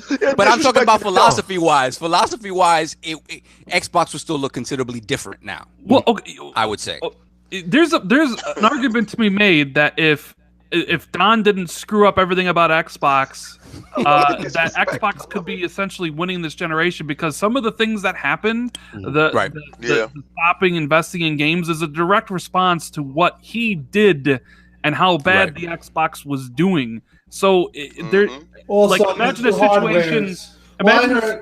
Go on. Well, I was just saying, imagine a situation where they decide that Kinect isn't the future, and they release an Xbox One that's as powerful as the PS4 for $400. There's no DRM, there's no online check-in. Good point.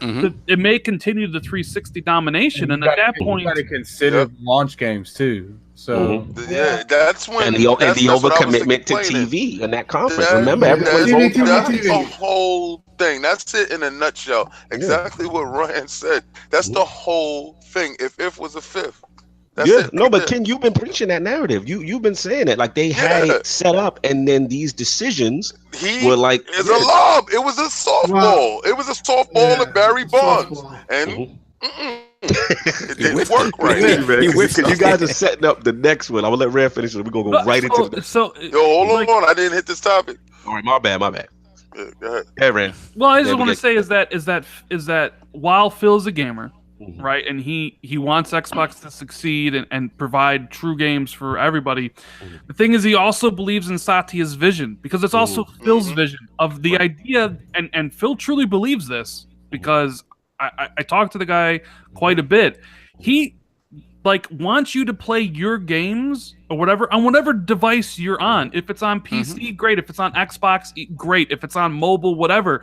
They don't want to restrict you from anything. They're very unlike Sony in that regard, where Sony's like, if you want to play our games, there's literally one option. Microsoft's like, just like their core DNA, where they have Office 365 and everything's on iOS and all that stuff, they want to be everywhere. So while the games will come and they'll be, great Xbox exclusives. Also, at the same time, those exclusives are going to be on your TV. They'll be on streamed to your phone. There's a potential that shit will then be streamed to the Switch. Because Microsoft is going to go. Here we go. They're going to be trying to get that. They're going to be trying to get that wherever they can, and they're going to try to get any Xbox user anywhere. And that's just the fact of the matter. If they have to make mobile games to do it, if they have to make PC games to do it, they will. That's what people just. I think people need to realize.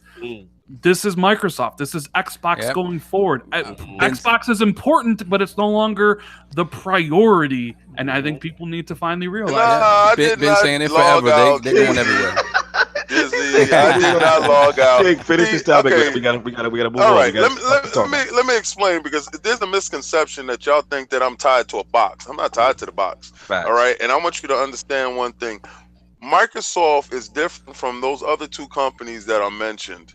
All right, Microsoft, and like Rand said, Sony wants you to proprietary play their games right here. Don't you move from here. I want you to play it right here. No matter how bad our internet is and how much you may struggle, I want you right here. All right, Nintendo wants you right there. Microsoft has the Ultron effect. The Ultron effect is anything that has a screen, we want to be on it. Right. We want to reach you everywhere. So when you're standing in line, wherever the hell you are, they want you to be able to take out your phone and play Halo. I mean, look if you're playing stuff they bought like Havoc, that proves that too. It's like use our system everywhere. We just want to make money. The commitment to cloud services for the future. We've been seeing the tea leaves. It's like, let's not act like we haven't seen it. Continue, Ken. Okay, Attic. Thank you, my little spotlight. You're welcome. So back to what I was saying. Listen, Microsoft doesn't want a screen on and you're not playing through their system. Like Rand said, they want you to have achievements pop up on your phone. How crazy is that going to be if you're playing PUBG through their servers, through cloud-based, and your achievement pops up on your phone?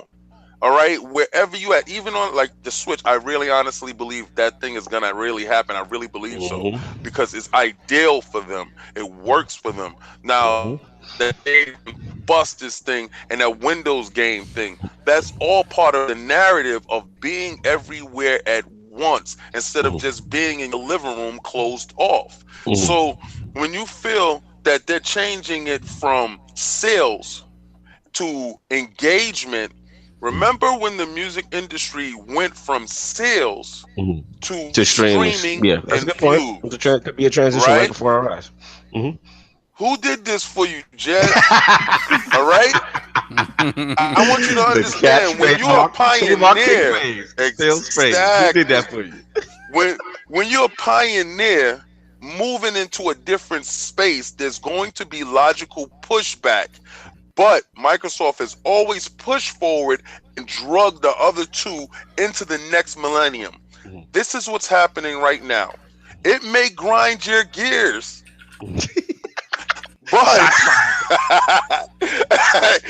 but it is necessary for growth. And this is not about monetizing what you have at the moment. This is a roadmap for the future. This is healthy for the future. Game Pass is healthy for the future, because if Microsoft decides to say today they cut a check for the companies that they want to take the Sony promoted games, let's say Destiny 2. What if you go to Game Pass and Destiny 2 is in Game Pass? What happens then? Because of the marketing. I know, probably not. But what happens then? You understand? I understand where you're going with it. When Game Pass becomes that end-all, be-all, and games are being launched there, when that first real third-party game is launched inside Game Pass, that AAA third-party game, whatever it may be, I don't know. But when it's launched in Game Pass, that's the moment change actually happened. I feel what you're saying with the forward thing. So being that we have exhausted this topic, we're going to move right into the next one, and it's the subject of Xbox only begotten son. It's our Lord and Savior, Phil Spencer, and I'm going to get Lord Timdog to set this one off. So pretty much, a lot of narrative we're hearing coming back is that is this like a 40-minute topic with King, man? Actually, it's not. It's not. We gonna move quick. Is this Phil's last stand? Because we're hearing a lot of narrative, that again, the make or break mentality. We obviously know about the promotion at the table ahead of Terry Morrison. We also know that, this is a 2-hour show. There's a lot supposedly to show. Last part of the question for you, Tim, is that, when are we as Xbox fans allowed to question his leadership as the head? When are we allowed? So, Lord Tim, Dog, the floor is yours. Okay. Xbox very good questions, hard-hitting questions. Mm-hmm. All right. So the first, what was the first? Is he on the hot seat? Is this his last stand? Because a lot of people feel this is the make or break. Okay, absolutely not. And the reason why is because while the hardcore is being ridiculed and having a hard go of it, guess what? Microsoft loves Phil Spencer. Okay. Satya loves his, I think Rand alluded to it. They have the same idea. Fact is that Microsoft is making a lot of money, even though it's been shortchanging some of its hardcore. So the hardcore, for the hardcore, they might leave. Some more people left, if you can even say most left. I mean, you when you got guys like Red Dragon and Jez every day smashing Xbox and hating on Xbox, that you kind of did lose that dark times. Those hard times, you lost those hardcore fans. So no, he is not on the hot seat. He's actually, if anything, emboldened more now than he is than ever. People don't promote a man that many times if he wasn't doing something right. Right. What about part 2 of the question, which is when are we allowed to question his leadership? Right now, because here's the thing. Because he's been in charge. Tell me your chest. When it's my turn, I'll give you a gold spotlight. Okay. Now, I do think that a lot of it might have been him. Listen, there's been things Phil said. He's talked about single player. He was dead wrong on single player. All right. He said, well, that's where the industry's going. Okay. The fact is that I think Phil forgot that he is part of the industry. He sets the industry. So he was wrong in that aspect. He was way off on single player. Okay. So I think he could take a legitimate hit there. He was right about the Xbox One X. Okay. We talked about why there was a dearth, there was a black hole of gaming. Now, when Xbox One X, from what I heard, Meyerson was fully against it because he said you have the Xbox One S, and he was under the understanding that, that Xbox is powered enough. It doesn't need more power. It's enough there. Whereas obviously, at that time he was way off, but the narrative changed, but he didn't want the extra hardware. So part of getting that hardware greenlit and ready to go, which happened supposedly at the start, at the end of 2015 when it was when like Star Battlefront was coming out. The next January, if you remember,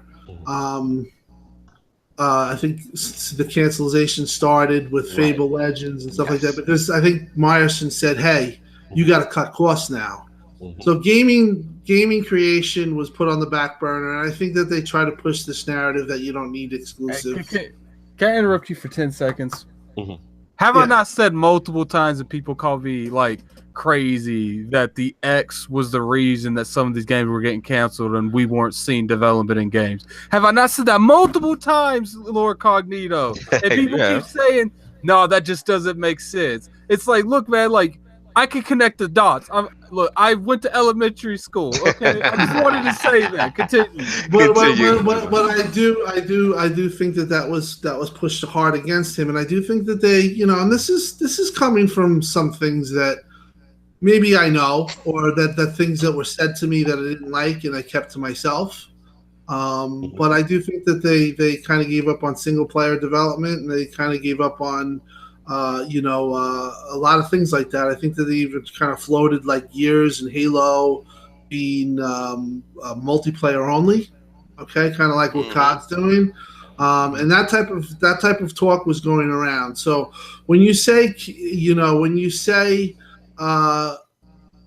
you judge Phil now? The answer is yes, because it's been 4 years, and he did make promises. Like he did talk about the stable of first IPs that he's sitting on. He said, "Look at all these IPs that we have." And I remember him saying in 2014 that they're dedicated to gaming and pushing gaming. Where that, it kind of wasn't true for 2 years. And I think that those 2 years kind of hurt him in the eyes of the hardcore. And a lot of the narrative against him is because of that. Now, do I think that he should be fired? Absolutely not. I do think that some people feel that way. I know. Some people feel they're saying that he's not doing a good job, that they don't like the direction that this thing is going in. This is not the Microsoft that they grew up with. These are the things I'm hearing. Yeah, I've seen that. I believe me. I read everything. I read all the comments, the negative comments, and a lot of negative comments I read are from guys that were big Xbox guys at the start of this gen, and you see them constantly upset. You know what I mean? So yeah, I do think that he could be judged right now. It's been 4 years, if you're being honest, but I do think that you got to give him a little more time as far as to see, what the C3. I think the C3 is critical for him and his job evaluation. As far for me, I would give him. I'd give him around a C at this point because I do. I feel like the game creation part was a big miss. And some of the things that he pushed against, like exclusive content, I think that sometimes they play this merry gamer atmosphere thing that doesn't. This is a competitive world. So you feel this as far as aggression? They don't have that killer. They don't have the eye of the tiger, and I think that hurts them, and it continues to hurt them. And I don't think that they address it. I think that they'll say, "Wow, we knocked it out of the ballpark, 17 exclusives." And you look at them like last year kind of was like a shit show. And I admit I probably. But you talk to those guys. I actually had an argument with some of the guys. I said that's not what we want. Me too. I had the same. When we walked out the show, I had the same. I won't name no names. You know what I'm saying? But I some really close friends of mine, YouTubers and stuff, and I had the same reaction. I didn't feel it was a terrible show. It just wasn't for me. I didn't feel that was like a phenomenal show. And, I didn't have that feeling that I was coming into it. So it's funny that you said the same thing, you know what I mean? And you seem to have those same type of discussions. Yeah, well, I had it with King, David. We that was the first thing. And I have to say, David, you give me faith. Yeah. You kind of. I'm gonna give you a lot of faith in a second. I'm gonna give you a lot of faith. But let me tell you right now. We're gonna give it to King. My man ain't going down like that. But I'm gonna give you a lot of faith in a second, Tim. No, but I'm not saying that he should be fired. But I do think. Yeah, I know that. He's in a spot where he has to produce. You can't be in a position where you keep getting excuses made. And I have to say, I probably have made excuses for him. I think that at that point, I think that there's been a time. But I just feel like now's the time. It's like, I like Phil as a friend and all, and he's a cool dude. But at the end of the day, it's show and prove. It's show and prove. You sound like Jez right now because he says Phil is so nice.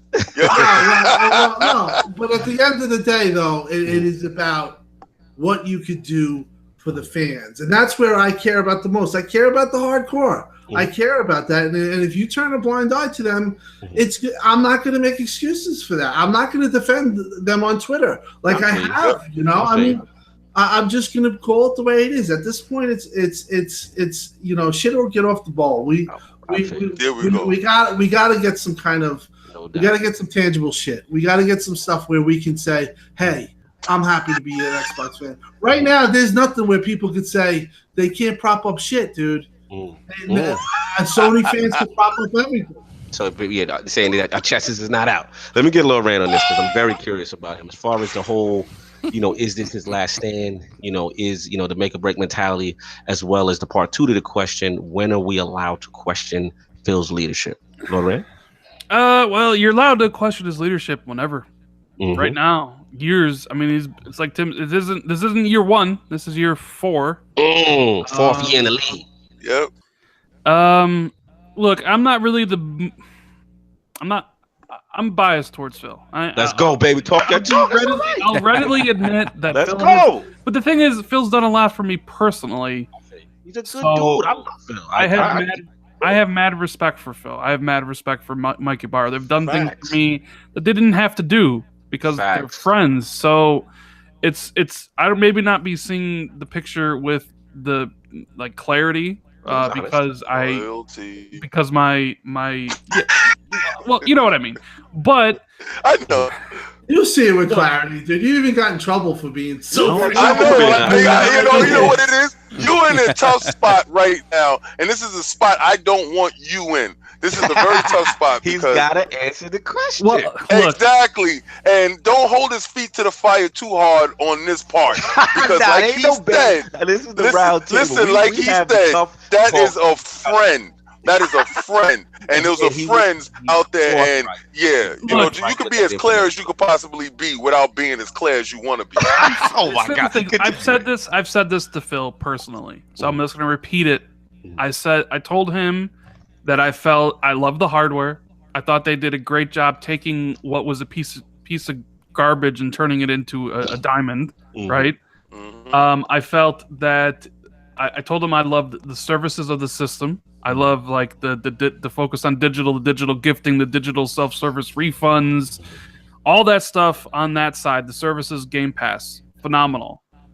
But I said when it comes to game creation, your studios are horrible. I told him I was like, that's the one area I need you to improve. And I said it's a shame considering that you're the head of first party for so long. That I'm not like, it's not that I don't like the direction that their games are going in, like the whole like games as a service stuff. It's just that, you know, he said like, oh, we need single player and I want to do single player and all this stuff, but I don't see that. I don't see the single player. Like I see action, right? You gotta judge a man by his actions. And it's like 4 years. It's like, yo, you know, like your stamp should be on there. There should be games that you greenlit that should be coming out, and that's my biggest issue with Xbox at this point in time. I feel everything else besides the games is about as good as you can get, and it's the games that are dragging the systems down. In my perspective and perspective of other people, they just are okay. They're not great. They're not amazing. They're not phenomenal. They're not masterpieces. They're just okay. And that's not acceptable from a first party, from a console manufacturer. Those games need to be A+, A's, B+ at the worst. What we're getting now is just C's, C+. You know, and like I want I want Halo to be back how it used to be, where it was the biggest game in the world. I want just a return. Cal said, "Take that back. Forza Horizon 3 is a masterpiece." Okay, Forza Horizon's a masterpiece, but at the same day, they don't own Playground Games. My biggest problem with Microsoft this gen, and extends to last gen, was the over-reliance on second party to make everything for them. If you take Microsoft first party and you actually break it down, what have they actually made this gen? I'll tell you. Forza Motorsport 5, Forza Motorsport 6, Forza Motorsport 7, Minecraft, you can't even include it because it was a game from last gen. Halo 5, can't even really include Master Chief Collection because 343 really didn't do anything on it. Right. Gears 4, can't really even include Gears Ultimate because somebody else made that game. When you actually list their first-party studios and list the games they've done, it's not... It's just not good. It's Forza, Halo, and Microsoft. Shout out to Kid Smooth. Halo, Gears, and Forza. Yeah, Big Mac, large fries, and a shake all the time. And the other game, the other IPs they built, they're all second party. Rise, Sunset Overdrive, Ori, all this stuff. And it seems like they're continuing on with that. You give Scalebound to Platinum, and whatever happens to it, and you got to cancel the game. The problem there is, like, if you had a first-party studio making that game, that's a different story. It's why Sony doesn't necessarily have these problems, because they have like 10 studios all making different stuff, and they all own them. That's my biggest problem with Xbox, and extends to last generation. When instead of creating a new IP and bringing that new IP to next gen, they decided to fart around with Kinect, cancel the core games, and give us trash like Star Wars Kinect, garbage like that. And then they wonder why they're in this predicament now. They wonder why they need Game Pass. Because before, the model was Halo comes out, and Halo is so successful, and I know, Tim, you know this because we were all told this, Halo's so successful that it basically funded 5 other games. Wow. And a couple of those games might be successful, and a couple of them weren't. And that was okay. But it doesn't work in this generation anymore because Microsoft doesn't have the users or the user base to support that idea. Their games don't sell that much anymore. Whereas on the flip side, Sony's can. Sony doesn't have Game Pass because it doesn't need Game Pass because millions of people buy their first-party games and they're successful that way. Microsoft has the opposite issue. Nobody buys their first-party games. And they can't get Gears and Halo out because 343 is in a bad state. I've heard Halo 6 is still 2 years away at this point. You're looking at 2020. Yeah. So Microsoft needed a different revenue stream to go after, and Game Pass provides that. So that for you. I'm just glad you gave Phil a C like me. Because at the end of the day, whatever number he gonna give, at the end of the day, the most important thing is the games. And for someone that was in charge of first party, the games have been lacking. I'm sorry. No, this is real talk. Look, man. First of all, shout out to Rand for brutal honesty. You know, you know what I'm saying? One of the reasons why you're definitely one of my top 5 content creators. I mean, you always bring it. And these are valid points. You know what I'm saying? Like, I'm not trying, again, this is not, I don't want to make this like this is a Kill Phil segment. You know what I'm saying? We all I love Phil. I love Phil. We all love Phil on this panel. Like, every single one of us. I laugh at people that say they want Don Matrick back. It's a joke. We don't want to go. That's out of their mind. Right. The reason why I posed the question was just at some point, it's like the way I look at it is I think Tim kind of nailed it. It's like sometimes you can have someone who's just a great person, and I'm not saying he's not fit for the job. I'm not going there. All I'm saying is just that, you know, at some point we have to judge a person on the merits of their actions, right? Someone can talk you to death about what they're going to do and what's going to happen, but you have to look at the resume. So that's where the question came, okay, when do we get a chance to say it? And I see what Tim is saying, I see what Rand is. So I'm going to give it to Lord King, who has been flying the flag out here in these streets, who's going to galvanize the people. All right. Lord Cognito knows me for forever. Facts, bro. Lord Sovereign knows me for forever. If I smell BS, don't you know I smell BS, Cognito? You know it, right? Snake on. Me and you, when we went to what was his name from EA? Mark Cerny. Not him. The 3DO. Mark Cerny. He don't like Mark Cerny. Oh, sorry, you said Snake Trip Oil. Hawkins. Trip Hawkins. I remember when we met Trip Hawkins. Like I love Trip Hawkins. Oh no, we ain't like Trip Hawkins. Yo, listen. 3DO rented out a hall for us, right? And fed us. They propped us up. It was. I think that close to FanFest. That was our closest experience to sitting down with devs, meeting CEOs, eating, being smooth. We was being wined and dined. It was fantastic, and I saw through all of that crap. All right, and it was nice crap, but it was crap still, nonetheless. All right. During the beginning of this whole era. When the Dawn was out and everything was, I sat there and I actually watched it all crumble, and I was probably brought to tears alone by myself. All right, that was a brutal E3 conference. Yeah, when Sony, I remember it too, man. Like, it was horrible. It was horrible if you're an Xbox fan. When Sony could put out a video and say, "This is how we let you borrow a game." Yeah, I said, because you know what? Those tactics are my tactics. That's something that I would do. All right. And once they got public opinion, did you see the turn? Yeah. How aggressive it got? Now, okay. When we all see Phil, we don't see Phil if you're playing Gauntlet, Phil will be the elf. All right. Phil will not be the wizard. Phil would be the elf. He's strategic. and he's using limited ammo to achieve his goal.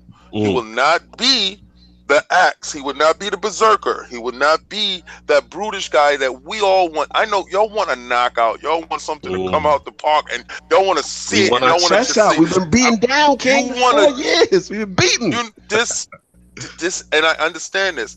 You asked me, when do you start evaluating Phil? I started evaluating Phil day one. Mhm. Day one, he walked in that door. Because remember, at that same time, I had to watch every video on how the Xbox was underpowered. I had to watch every video on how this was wrong and how this guys were doing this right. Had to watch every video on everything, how you were overpriced and this was underpriced but more power. You know, the narrative was so stacked up against an individual. I aligned Phil with flying in PUBG and finding a shotgun, and there's people inside Pachinki.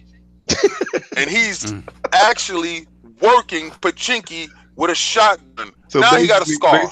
Basically, you're saying because of in his He had limited ammo, limited resources, and he had the worst the weapon. narrative going against him from the beginning, having to turn this whole thing around based on the debacle that was what 2013. Of everything. Mhm. It was horrible. You know, I don't know many people that would have got that control of that situation and done what he's done in that period of time. Now y'all may say, "Oh, you're blinded with this." No, he has a scar now. Now he's on deck. Okay, he has a scar with an 8-time scope and a full clip. That gun is ready. He has 500 shots and he's ready to go. Now he has to come with these games. Like Lord Rand said, he was the head of the gaming division. That's his time. Yeah, he made a faux pas when he said that single player games are dead. You know what's funny? Those same words was crammed down his throat when God of War came out, and it did what it did. Those same words was crammed down his throat when Zelda came out, and it did what it did. Facts. So, a lot of times you'll say, why isn't he talking? Why isn't he saying this? Because he made that faux pas. And a strategic individual won't make the same mistake twice. All right? So he took away the narrative, and he's been doing all this other stuff to compensate for the lack of ammo going into this place.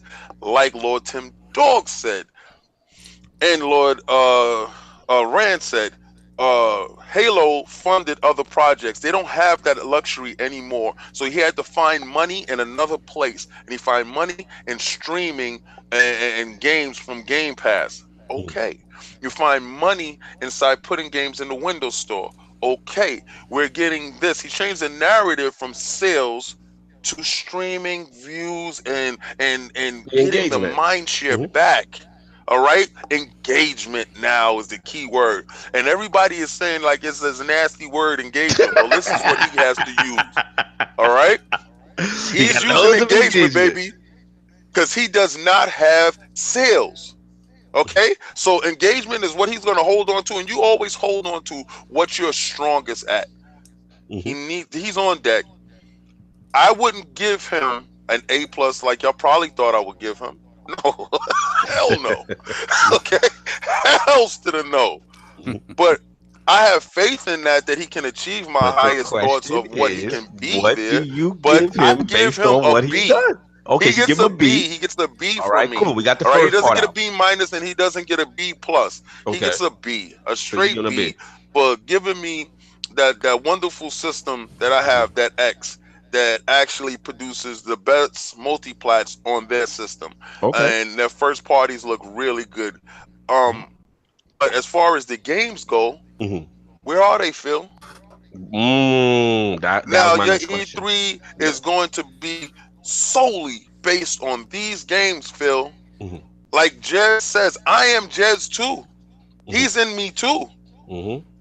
Where are the damn games?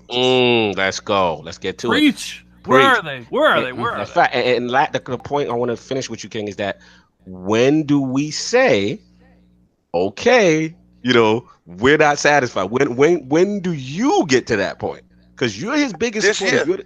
Okay, so this year is kind of make a break for you. No, listen, let me tell you something. Red, brother. You're gonna be brother. This fan fest, I'm personally want to really seek them out. This Fan Fest, if I get a chance to speak to them. And I'm hopeful. See, what everybody doesn't see, when I saw the last year games, I saw those games from the PC show games. It was some games that I were very interested in, that was shown on the Microsoft stage, but went in depth in the PC gaming show. And what I want is those games that I saw, because there's a lot of those games. I'm not looking for Halo to be shown today.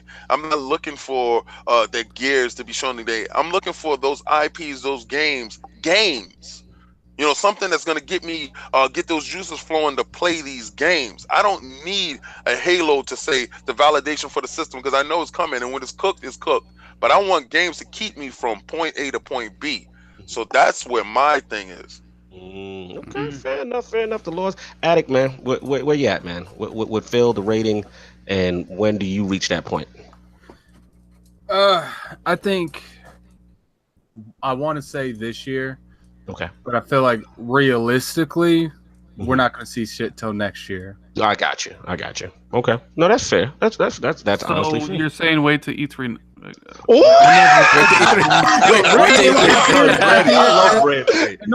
loving Ren right now. At the end of the day, regardless if you make fun of that statement, like, what else am I going to do? Like, I got a PS4, I got a Switch. Like, I mean, you're in my position. Yeah, I like feel... what it's not like I could go and be like, "Yo, Phil, I got to talk to you over here for a minute."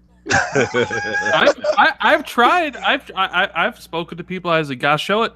It doesn't matter. Like, if you need to tease Fable for 30 seconds, you need to tease it. That's exactly. Look, at the end of the day, I think it would be more beneficial for them as a conference to show Cyberpunk last. Well, they are showing Cyberpunk. Well, you get what I'm saying. Obviously, Ran. I'm saying, like, if Fable was good right now, and they could show, I do think, even though if Fable would come out this year, it'd still be more beneficial for them to show Cyberpunk, because it's the most hyped game that's out right now.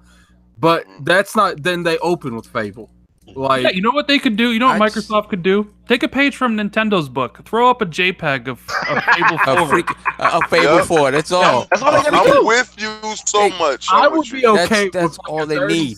I would be okay with like a 30-second cutscene or something, like something related. See, I've been thinking about what E3 is going to be, and I think it's going to be just like last year's. I think it's going to be over reliance on third party, which is fine. Third party games are cool. I love them. Shadow of the Tomb Raider, I'm really looking forward to. They're going to have the indie stuff. Probably even maybe some new Cuphead game, maybe a Cuphead like you know. I would be okay with Definitive Edition, Cuphead 2 or whatever. Oh, Cuphead kart racing. Something like that. And I just don't expect a lot of first party stuff from them. I expect Ori, I expect Forza Horizon 4, I expect something from Gears, maybe something from Halo. I'm just not sure they have like a lot of stuff to show yet. Everything that I'm excited about is 2 to 3 years away at this point. And just like Sony's like, we're focusing on right now. We're focusing on these games that are coming out in the next couple of years, because quite honestly, the newer games are all for the next generation of systems, PlayStation 5s and the Xbox too. It's like I've said multiple times too. Like we said it, I think even me and you once said it, Rand. Like Microsoft had a certain amount of time before Sony started dropping nothing but bombs. And they're dropping nothing but bombs now. That time is up. Like now those games are coming. And I'm curious to see, and I would like to see what you guys have to say. Like, I know you guys, everybody's like, oh, is this make it or break it? But how are people going to feel? How are people going to feel when? Okay, here's what's happening. I was going to say when here's or what's if. happening. Let Rand finish. How are people going to feel when or if Crackdown 3 no shows E3? I already know what's happening. I mean, to be honest with you, Rand, I'm actually, I don't know if I'm the minority of it, but I'm fine. I'm expecting it already. I'm fine with that, because at the end of the day, I don't want that lack of quality to continue. I'd rather them take as much time as they need to make sure that game succeeds. Because, I was there last year. Tim, we were there. King, we were there. Like, I saw shout out to my man Don Cupcake. I love that you were in it. You know what I'm saying? They did your face render fantastic. But what I saw, I was disgusted. I did not like what I saw. So please put that back in the oven, cook it up, take your time, prepare it right. If you want to throw a battle royal mode, throw a battle royal mode on it. Do what you need to do, but don't show what you showed That'd me. be nice. You know what I'm saying? Not I was not pleased with it, Rand. Right? How? But I'm saying, how is the fan like? Look, I mean, Crackdown. Maybe Crackdown's ready. Maybe it'll come out in July. But I have this sinking suspicion that it's not, and I have this. I feel like they're just going to do their E3 conference and not even mention it, and they'll just say in interviews afterwards that it's pushed and that they're giving it time. And while a lot of people here who played it, like King, like didn't really. I remember King saying you didn't really like it, right? Like it was garbage or whatever. Yeah, I actually enjoyed it, but it's not what you expect from the kind of title it's supposed to be. Right. I'm just The wondering title what it's supposed to be. It was just more of the first one, like all these years in development, and it was just an up-resed original Crackdown. That's what it felt like. It was Isn't that what State of floaty. Decay 2 is, though? Basically, just a better version of the first game. In some respects, I hear your point. In some I respects, understand. In some respects, but it's there is bigger. The scope is bigger, but yeah, you're right. You're absolutely right. We expected more from that. Sorry, we didn't expect. Listen, I was a do you big guys fan of the feel? first, so I'm biased. I'm the wrong person. How do you guys? How do you think? Okay, we know how we feel, but how do you think the community will feel if that's the case? Pissed. Yeah. So Absolutely. I mean, let's be real here. A lot of people. Let Tim tell that part. Let Tim tell that part. The immediate reaction is going to be outrage. You know that. The immediate reaction is going to be outrage. They got to outline Crackdown. Tim, what do you think? Are you still on for Crackdown this year, or do you think it's next year? I think they're going to add a battle royal mode, and I think that it might be next year. I think a battle royale mode would do good in Crackdown. Actually, Yeah, I think so too. Absolutely. I think it'd be great. So that's the only kind of battle royale modes I want to see right now. Something unique. Like I'm tired of seeing the same different ones. They cannot do this game anymore where they don't talk about the shit. Yeah, and I think that's how you know what? the issues of transparency. You got to answer those questions. You got to show us something about the cloud. You cannot go on with this anymore. Here's the question, and this is somebody who's a huge proponent of the cloud. At this point, you making people who said that it was never a reality, right? Mm-hmm. Now here's the question: do they not bring it up at all, or do they show gameplay for the multiplayer and say it's delayed? That's tough. I mean, it's tough because if you go out there and you show gameplay and you're like, it's not coming this year. Yeah, release date. Again, I the same outrage is going to be there. But I feel like it's I going to be 10 times worse if they don't show anything at all. You damned if you do, and Dude, you damned if you if I you feel don't. like here's the scenarios. If they don't show anything at all, I feel like people are going to automatically assume it's canceled. Let's be real. Yeah, like if they don't show anything at all. That's deafening.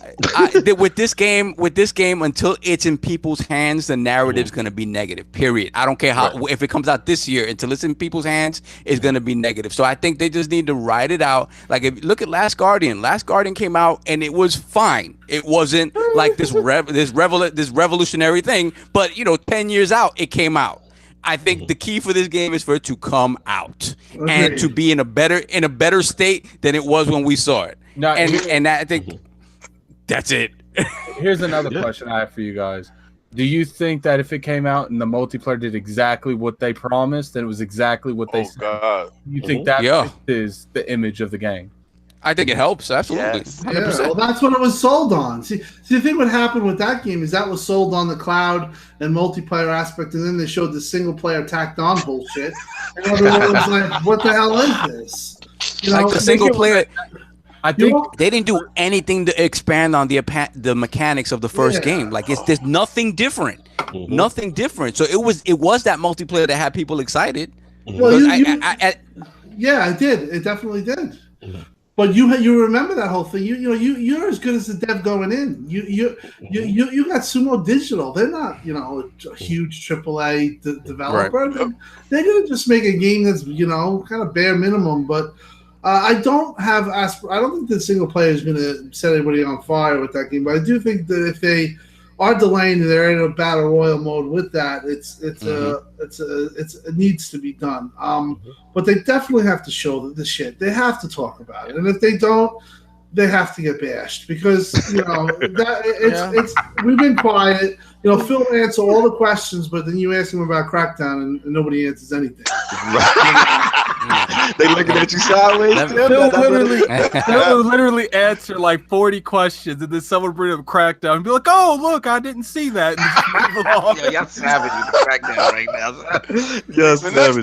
Next question. Yo, real quick though, let me get my 2 cents in on this really quick. Because my thing is, again, I just think, if Phil going anywhere? No, I think he's the perfect guy for the job. I think, like you said, Satya and he are on the same wavelength in terms of where it's going. And I think the fact that Phil is a real gamer and he respects the hardcore gamer, then in the long term we're gonna see more of the stuff that we want. In terms of like, is it time to start judging him? I think this is the perfect fair time to do it. I think, at the beginning, despite what we've heard, I think he needs. This is the time to show, in good faith, show us what you have. It's E3. People, the eyes of gaming, the entire gaming world is watching E3. Why not go out there? And again, like we said, they don't have that killer instinct. They don't have that eye of the tiger. They don't have that Peter Moore-ness. That Peter Moore. That's God. He's God. Listen, let it go. He's God. But this is the thing. And listen, Peter Moore is a marketing guy, right? A marketing guy is just as liable to look you in the face and lie to you as anybody else. So Peter Moore he's good at that, right? But the thing about it is, my thing is, okay, Phil, take that, right? And I want him to go out there. You don't want him to go out there with a wheelbarrow full of mics and just throw one into the crowd. After every announcement, just throw one into the crowd, like one mic after another. Because my thing is, there's things in the pipeline. Have faith in your development process, and have respect for your consumers, and go out there and give them what they expect from E3. E3 is about wow. I want to be wowed. Wow me. Even if 3 years down the line something gets canceled. Tim's got to roll.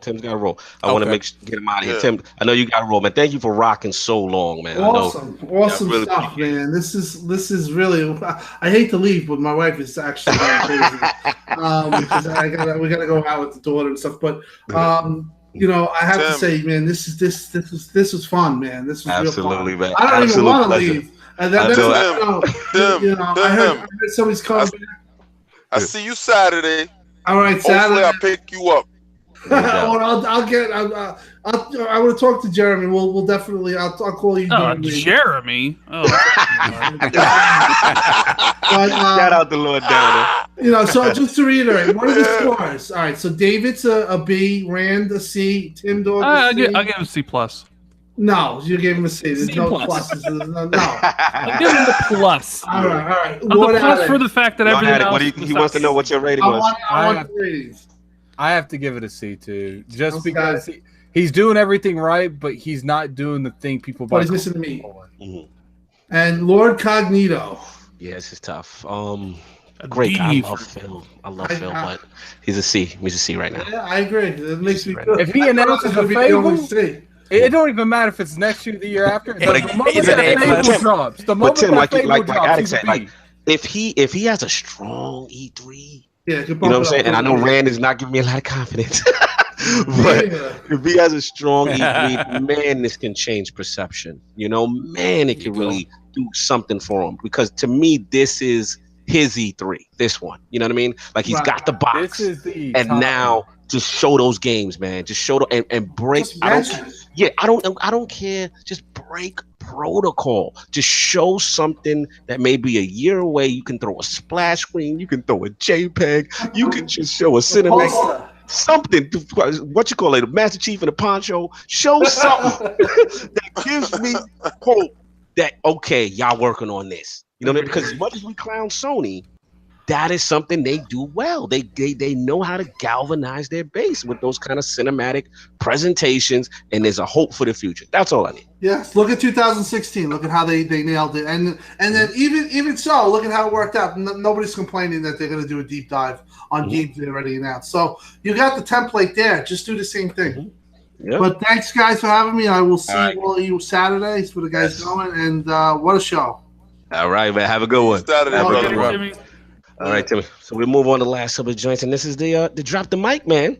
So, Lord Rand, being that you know everything that's happening at E3, No. every announcement, I just want to point out, hey Rand, how about that prediction last year Which prediction? for the Microsoft one? Well, you'd have to refresh my memory on that. Well, why don't you go refresh your old memory? Oh Well, my I don't God. remember. It's been which prediction are you talking? Like which one?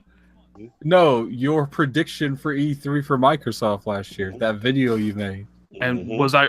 But I don't remember it. Was I right or was I wrong? I think if you were right, you would remember it. Oh my God, leave the man alone. Anyway, Yeah, let's go. like we were saying, Wait a minute, I was right. I said Anthem would close the show. What are you talking about? So you were talking about one perspective. Look, we don't have time to go. We don't have time for that. Yeah, we don't. You want me to literally go listen to my video and see how much I was right on?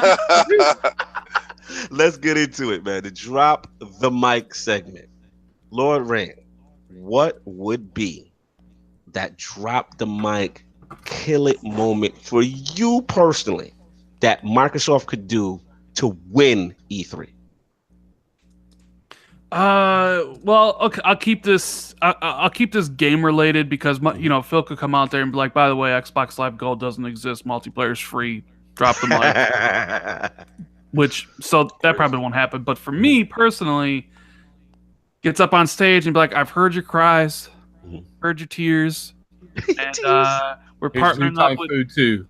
We're partnering up with a respected developer for a sequel that everybody's asked for. Okay. And on screen, dims. Let's go. And it's like a little shot of this dilapidated house in the middle of like a lake. And then you hear Alan Wake's voice say, "It's not a lake, it's an ocean." Boom! Alan Wake 2 is in development. There you go, baby. Boom! Megaton. Let's go. Okay, I'm with that. That's where I officially say they lost. Listen, I'm with some Alan Wake, man. That's what's up. Okay, so you got Alan Wake. Oh, Oh wow! Dilla! Oh my God, Dilla! What up, Dilla? Tim must have let him out the trunk. Yo, you know what it is? Yo, Dilla and Tim is the same person, and they just quit. Dilla, what's up, man? Let him out the trunk. Yo, you know what it is? Yo, Dilla and Tim is the same person, and they just quit. Dilla, what's up, man? Let him out the trunk. Yo, you know what it is? Yo. His joint is reverb. Yeah, his joint is bourbon. Crazy. I thought it was me. I was like, what tab did I leave on? They haven't taken the muzzle off yet. The muzzle's not off yet. That's Dilla, he got yourself IOP for a second. You guys are like, whoa, Diller. I was like, oh, what? He was here? Like, what? They haven't taken the muzzle off yet. The muzzle's not off yet. Yeah, Dilla, you got to get his mic situation the together. reason that's happening is because he's adjusting his voice from the Timdog to the Diller voice. You're out of control. Yeah, Dilla, mute your thing, man. I'm gonna give you a couple seconds. Hopefully, if not, then we'll get you back. But it looks like Dilla's in the building. You know what I'm saying? That's what's up. But let's get that on to the Lords. Lord Attic, what do you need, man? Drop the mic. Just give me a Fable. Give you a Fable? That's Good to go? Yeah, that's all you need. Maybe if they'd announce like a Halo 6, that'd be cool. But according to Rand, ain't nothing getting announced. I'm gonna go up there and see Indus for 2 hours. But I didn't say nothing was getting announced. I said you're gonna get Ori, you're gonna get Forza Horizon 4, you get a CGI teaser for Halo 6, you're gonna get a trailer for Gears 5 and the Gears spinoff. From Rand though, man, I expect Order 2. Do you expect what? I expect the Order. Order Part 2. Order. The order of these games being announced on. Oh, I expect everything from. Come on, Rand. Let's go. Stop trying to bust up his sources. You gotta act like you don't know stuff. I don't know. I need you, man. I said this before on another show. For me, it would be you bring Scalebound back as a Panzer Dragoon game. Look at that, man. Leave it to Sovereign to say some dumb shit. Wow. Well, you the king of dumb shit. Why wouldn't Why are you hating on my predictions? What's wrong with you? He said, "What's wrong with you?" What? Wait, no Sega love. Shot. What's wrong with you? No. Lord K. Wait, Dilla, is that you? Nah, Dylan's not back. Not yet. All Nah. right. Not yet. So yeah, King, man, what you got for a drop the mic moment for you? What could they do? My Amato walks out on stage. Ooh. Okay. And they announced that they are working with Nintendo on their online services. I don't give a I don't hear rat's Addict ass. saying anything. I don't hear Addict saying jack. shit After right that, now. you want to talk about a drop the and that would literally send reverberations through the community that is unheard of at a level that pretty is much definite. what you're saying is Nintendo's winning E3. Got you. Well, you know what? I'm gonna tell you this: with Microsoft backing, that's great because for me, E3 is they're gonna do exactly what they're gonna do. Like Rand knows they're gonna do exactly what they're gonna do, right? I know they're gonna do exactly what they're gonna do. My thing is show that you're willing to reach across the board because they was reaching with Minecraft. Minecraft is over there. Don't think it's not.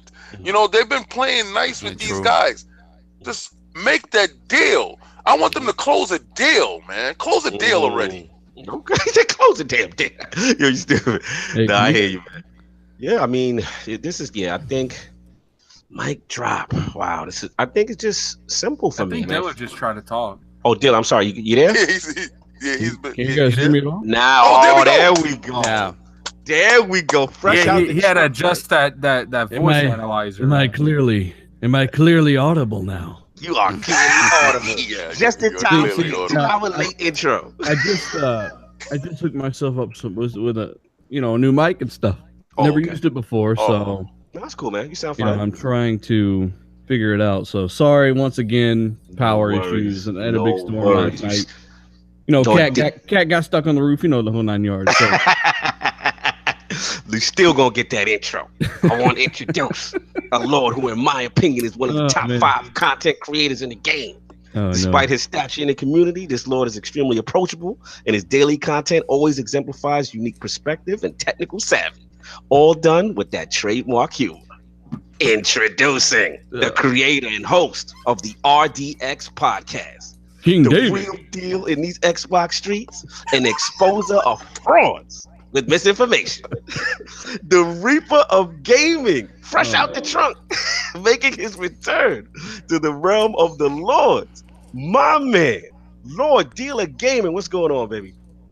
Not much, man. Just I was looking forward to the show, and then all this crap happened. So I'd like to apologize on the tail end, man. On myself and say sorry. I was a little bit late. 10 minutes late. Don't listen to this fraud's excuse. Diller is the only Don't listen person. to Rand. Rand's salty. He ran out of gummy bears and shit. Diller is the only person I know that will make like a 15-20 minute video, and kid will be like, "So how you think the video's gonna?" He's like, "Dude, I made a cool ass skit at the beginning. I don't care. Yeah, that was it. I did it just for that skit." It was the Gremlin one. That's what it was that you were talking. He's like, That I was made a that 5-minute Gremlin video, one. sir. Whatever. Okay. I exaggerate everything to the 10th power. Lord Dealer, man, you're just in time. We're at the E3 section. So as far as we just want to talk about the drop the mic moment. What could Microsoft do? Ask him what he rates Phil. No. All right, Let's get his rate. Real quick. Yeah, what do you rate Phil? Up until this point, and when do you what's the point when you kind of question? When do you think we're allowed to question his decision making? So the first part is what do you rate him, and when do you think it's as far as the rating? Well, I think you're allowed to question Phil from minute one since he gets in there, right? Because why not, right? On the pro consumer side of things, how pro consumer is Phil, the policy changes. I'd say I'd give Phil a 9 out of 10. He got rid of the Xbox Live paywall to watch YouTube and Netflix. He also implemented Play Anywhere, which, like it or not, does give you an extra copy of a game at no additional charge. Play with your friends wherever you want. I didn't hear people complaining about that with the PS3 and Vita crossplay stuff. So I think it's extremely pro-consumer. And he's only tried to do more in that vein. Game Pass, you can't beat it, really. I mean, people like to talk down about it, but it's for you or it's not. Either one of those games on day one, or maybe now you want to save some money with the implementation of first party into Game Pass, but extremely pro consumer in my mind. But on the game side, I have to give Phil a fucking I don't know, 5. Wow. All right, so dealer, okay, you didn't know that we're doing, the alphabet as far as when we rating them. Yeah. All right.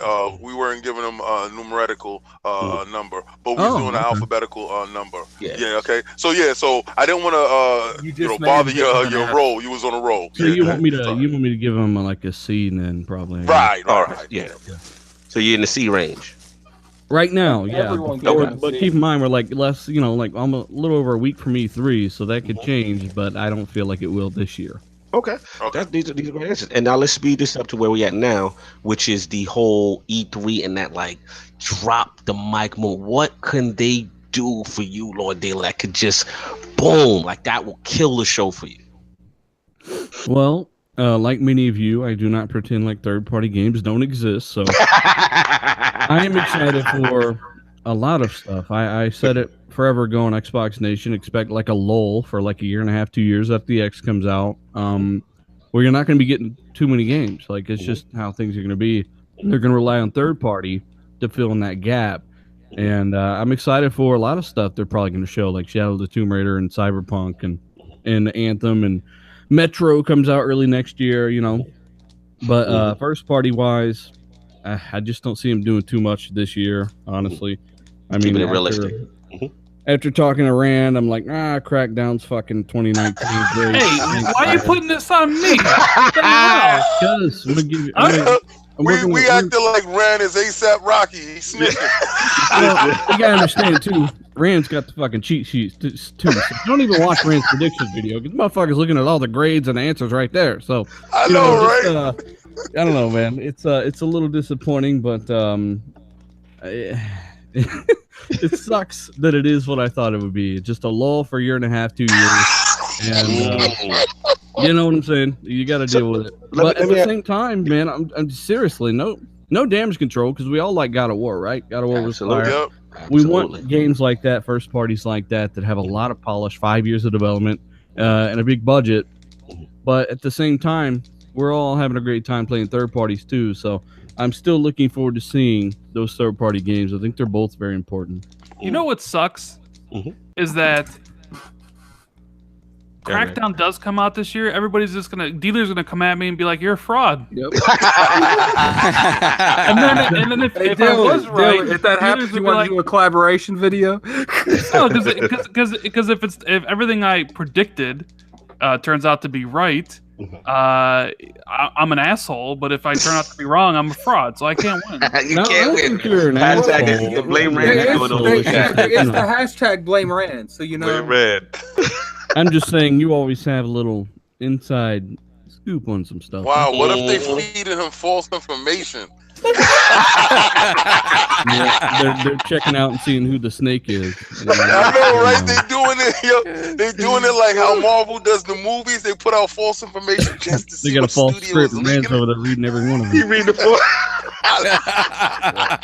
Yo, hashtag blame Rand going crazy right now. Yeah, but I think it's definitely like, especially after Aaron Greenberg fucking he danced so hard his Nikes caught on fire the other day. It's not canceled. Like motherfuckers all over the place dancing and stuff, and he never said that it wasn't delayed. Like he That's true. He knew what he was doing. He knows the shit's delayed. He just ain't saying it. I mean, it because they said spring. Spring ends on June 20th. So that's a delay. If it ain't out in 17 days. Yeah, it's not, and it looks like it's not going to meet that. All right, anyone else who hasn't made their drop the mic moment? Let's get that popping. Well, hold on. I want to dealer, like I said, mine might, even though this won't happen, and I know it won't happen. The drop the mic moment for me would be Microsoft announcing Alan Wake 2. So you're saying like there's nothing that would want? Be the drop the mic moment for you, Rand. I mean, what else did they do? What else do they even have? They could hand out like a packet of Twinkies to everyone in the audience, and that would be a bigger moment for me, honestly. Like Alan Wake is interesting, Right, that's why. But I feel like there's more they could do. A personal thing. Alan Wake to me is great. Okay. I'm wondering. I want to get to know more about dealer gaming. Yes, let's get into the dealer. What would Microsoft announce? Because it's about the games. Yes. Keep the third party stuff on the outside because third party stuff's great, but specifically a game Good from question, Microsoft. man. Good question. Challenge the man. Drop the mic. Yeah. Don't give me that third party crap. Let's get real now. Well, I mean, it depends. If they announced Fable and it was as intricate, which I know it's not going to be. That's the thing. That's why it's so hard. If it were as intricate and just next level like Witcher 3, but maybe retain some of that charm, that would be like, holy fuck. Fable's back, you know. If they announced, it all depends on how much time they put in these games. And we all know they haven't had enough time. So Mech Assault, same thing. Mech Assault was big for me. Yeah, that's big for me. So drop the mic moment. I get you excited. If they announce it, which would never happen too. If they announce, hey, Xbox Live's free now, which wouldn't happen. That's a big thing. That's very pro-consumer for me. Everybody's been saying that. Yeah, it's not happening. But that would be, we're talking about fantasy worlds here. Like, I love it. I don't know. That's three things that have to run by right now. Anyway. Okay. Fair enough. The man put some stuff out there in the universe. Lord, sorry, anybody else didn't get their drop the mic in? Who didn't get their drop the mic in? So, you there? Yeah, I did. Everybody's good? So I think it's me then, right? Yeah, I think for me, it's just like, I think dealers on it. I mean, I doubt it'll happen, but if they have some type of announcement of like a Game Pass, Xbox Live kind of combo deal, you know what I'm saying? That would be really cool, kind of embracing Game Pass in that form. Also, I think I need to see Splinter Cell. I mean, we've already had the Inside Xbox. We've seen Michael Ironside on that, platform. Yeah. It seems like it's a go. Ubisoft has been kind of, so, I mean, who knows if they'll get it exclusive, but, that would be kind of cool. Ultimately, like Lord King was saying, a dream of mine, would be some, they're working with the Discord thing and, somehow they want to get services on everything. How about getting Nintendo's up to snuff? And get, some working on partnership. You guys drop the mic moment have to do with Nintendo? I don't understand that. I just want that Discord thing. What a drop the mic, what you're not exactly. It's not. It's not. Oh, Fable. That's a drop the mic moment. That's right. Mess with his heart. A drop the mic is something that's gonna send shockwave. I mean, a drop. When you drop the mic and the sound that you make, you go, that's what they want you to have. That's a drop the mic. So a drop the mic is not no ordinary something like a game. That game came out nice. No, a drop the mic is changing stuff. So to me, for them to change it, it would be that Mayomata walking out on stage, and I will really be like that. You would see a change. Something will really happen. All right, let's get to the fun part, Lord Dealer. What announcement would you hope is not made? What would piss you not made? Let's go, Dealer. Let's hear this. Let's hear it. I saved this question for you. I don't want anything. You guys can hear me, right? Yeah. I don't want anything to do with Minecraft there. I don't want anything. I know, right? This is all hypothetical, you fraud. I don't want anything to do with thieves there. Don't see it preach, brother. Don't see thieves on Minecraft. Yeah. Yes, preach. What? They spend another 10 minutes on Minecraft. I'm gonna punch a hole through my OLED here. I don't want anything to do with mainly Minecraft and Sea of Thieves, man. It's not hard. I understand that those are like big things, right? But I mean, statistically, I guess. But there's a place for those things, and it's like a news briefing or some kind of piece on the online or something, So give me some new big ass fucking games, and that's really all I want, really. I mean, third or first. I like to know what they're doing in the future, but like I said, it's gonna be kind of like last year, but the games are just further along this time. Really, that's how I feel about E3. It's gonna be kind of like last year, but you just got Anthem that's a year further into development, things like that. So I don't know. Fair enough. No Those are good. Minecraft, no Sea of Thieves. That's what I Keep want. them away from dealer stage. I feel you. Jamie Moran, shout out to him on Twitter. He said he doesn't want constant cuts to the crowd during gameplay. I don't want that either, Jamie. I agree. No doubt. Lord Red, what do you not want to see? I agree with Dealer on the no Sea of Thieves, no Minecraft. Nobody wants to hear that stuff. We all know it's gonna be there. Yeah. I also don't want to hear or see anything about VR. And I also don't want to hear or see anything about streaming Xbox games to mobile. Oh, you don't want to see it? I don't want to hear about it. I don't want to see it. I don't want them to get up on stage and be like, here's how you can play Forza Horizon 4 on your Galaxy 5 or whatever. I don't want to see any of that stuff. Save it for some other place. Fair enough. Lord Saul, what would disgust you? What don't you want to see on that stage? I was gonna say Fable, but that's bad. I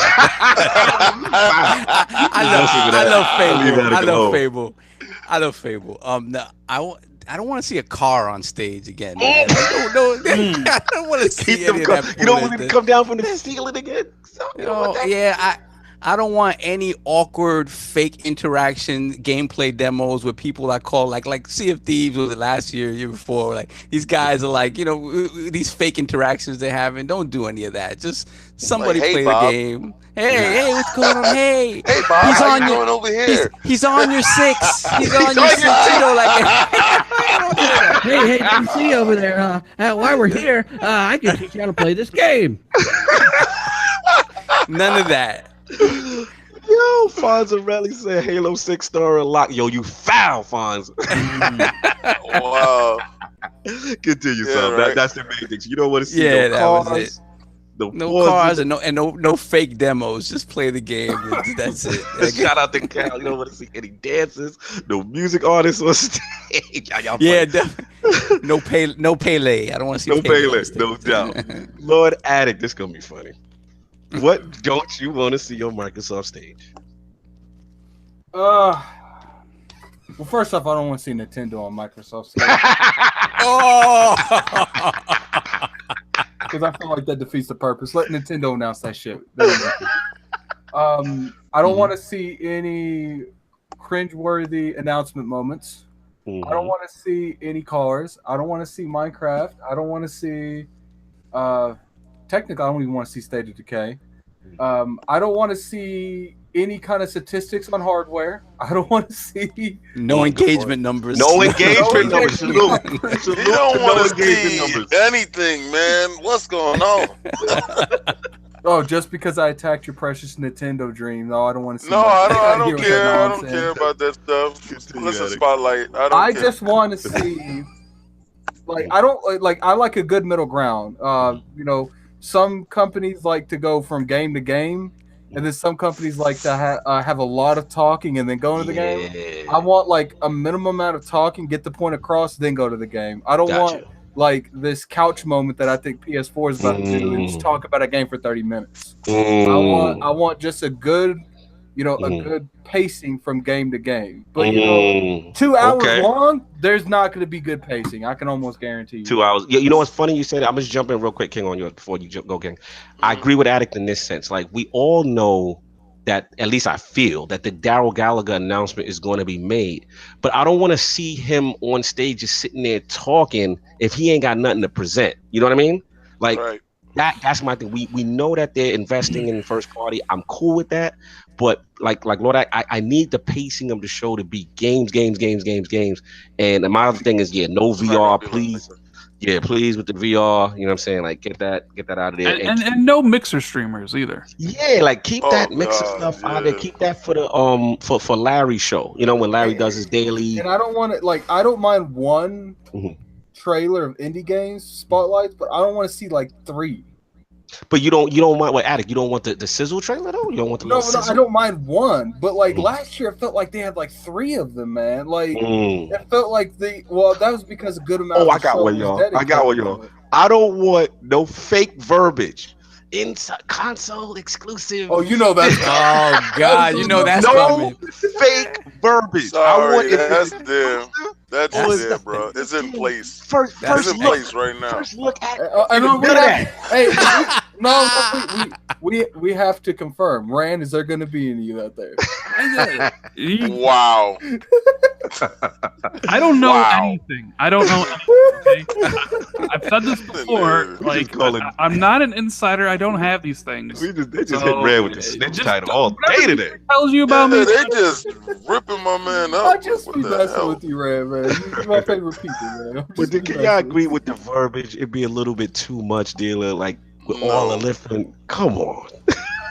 You gotta Like, do that when you don't have any Oh, I guns. said that literally. You gotta throw smoke screens. You know, it's going to be Xbox, Windows 10, and day one Xbox Game Pass exclusive. Worldwide reveal. It's going to be Xbox, Worldwide Windows 10, premiere. and day one Game Pass and Randall Thor exclusive.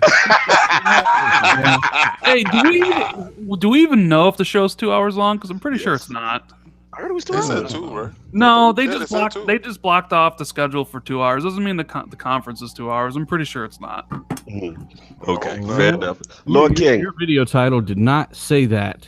Hey, I referenced a article, sir, where the article hold was on, saying hold that it was on, 2 Dylan, hours. Are you sir. saying, Rand, when we are you do saying that- he has some clickbait title? Is that what you saying? When we do that, I'm making fun of the people in the comment section who undoubtedly called it clickbait because you couldn't fit 800 characters in a fucking. Yeah, I know, right? Hey, you only got 100 characters to work with in the YouTube title, people. If you didn't Why know didn't you this, tell me exactly what this video was about? You know the funniest thing when people say about clickbaiting titles, like, yo, that's what I'm trying to do. Like, I'm trying to get you to click on my video. Like, you have to get out what you want. That's literally the whole point of thumbnails, names. That's how the whole point of everything. Like, Absolutely. to get them to watch the content that you are putting in the video. Like, No, fair enough. Lord King, man, let's wrap this thing. What do you not want to see? I don't want to see the reintroduction of Connect 3. oh god, I don't want to hear, we have perfected the technology. It is here.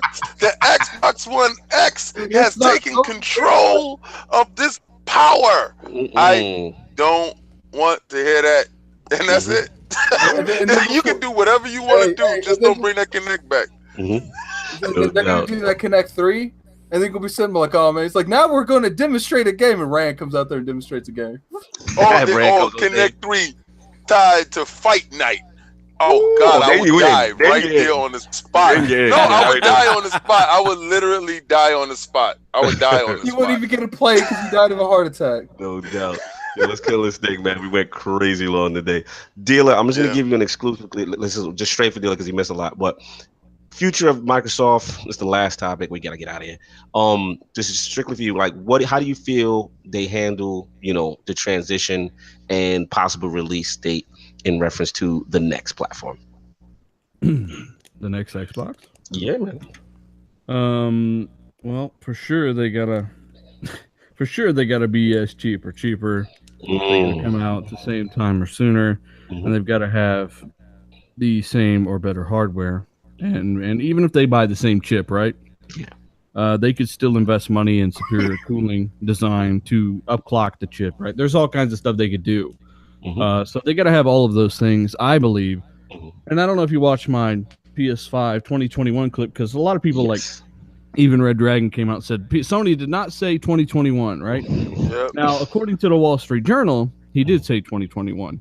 But in a roundabout way, he says we'll spend the next 3 years working on the 5th generation PlayStation. That's 2021. Now, I'm not saying, lock down for sure, but you never know. They could be tricking.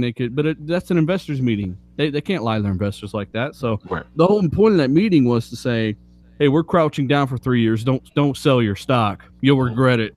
All right, we're standing up in 3 years, and I'm definitely not standing up when I'm launching another PlayStation. I'm already standing up during that launch. I'm not crouching during that launch. So that launch to me says 2021, and according to Wall Street Journal, they say that he said that. So I will say that Microsoft had that much time to figure out what's going on. They actually got it really good this time. If this is true, they know when it's coming. They have enough time to figure out what's going on. That's enough time to get their games going. So they have to have compelling software. The price has got to be better or just the same. Hardware, the same thing. But now they got to convince all these people that have invested so much in digital goods.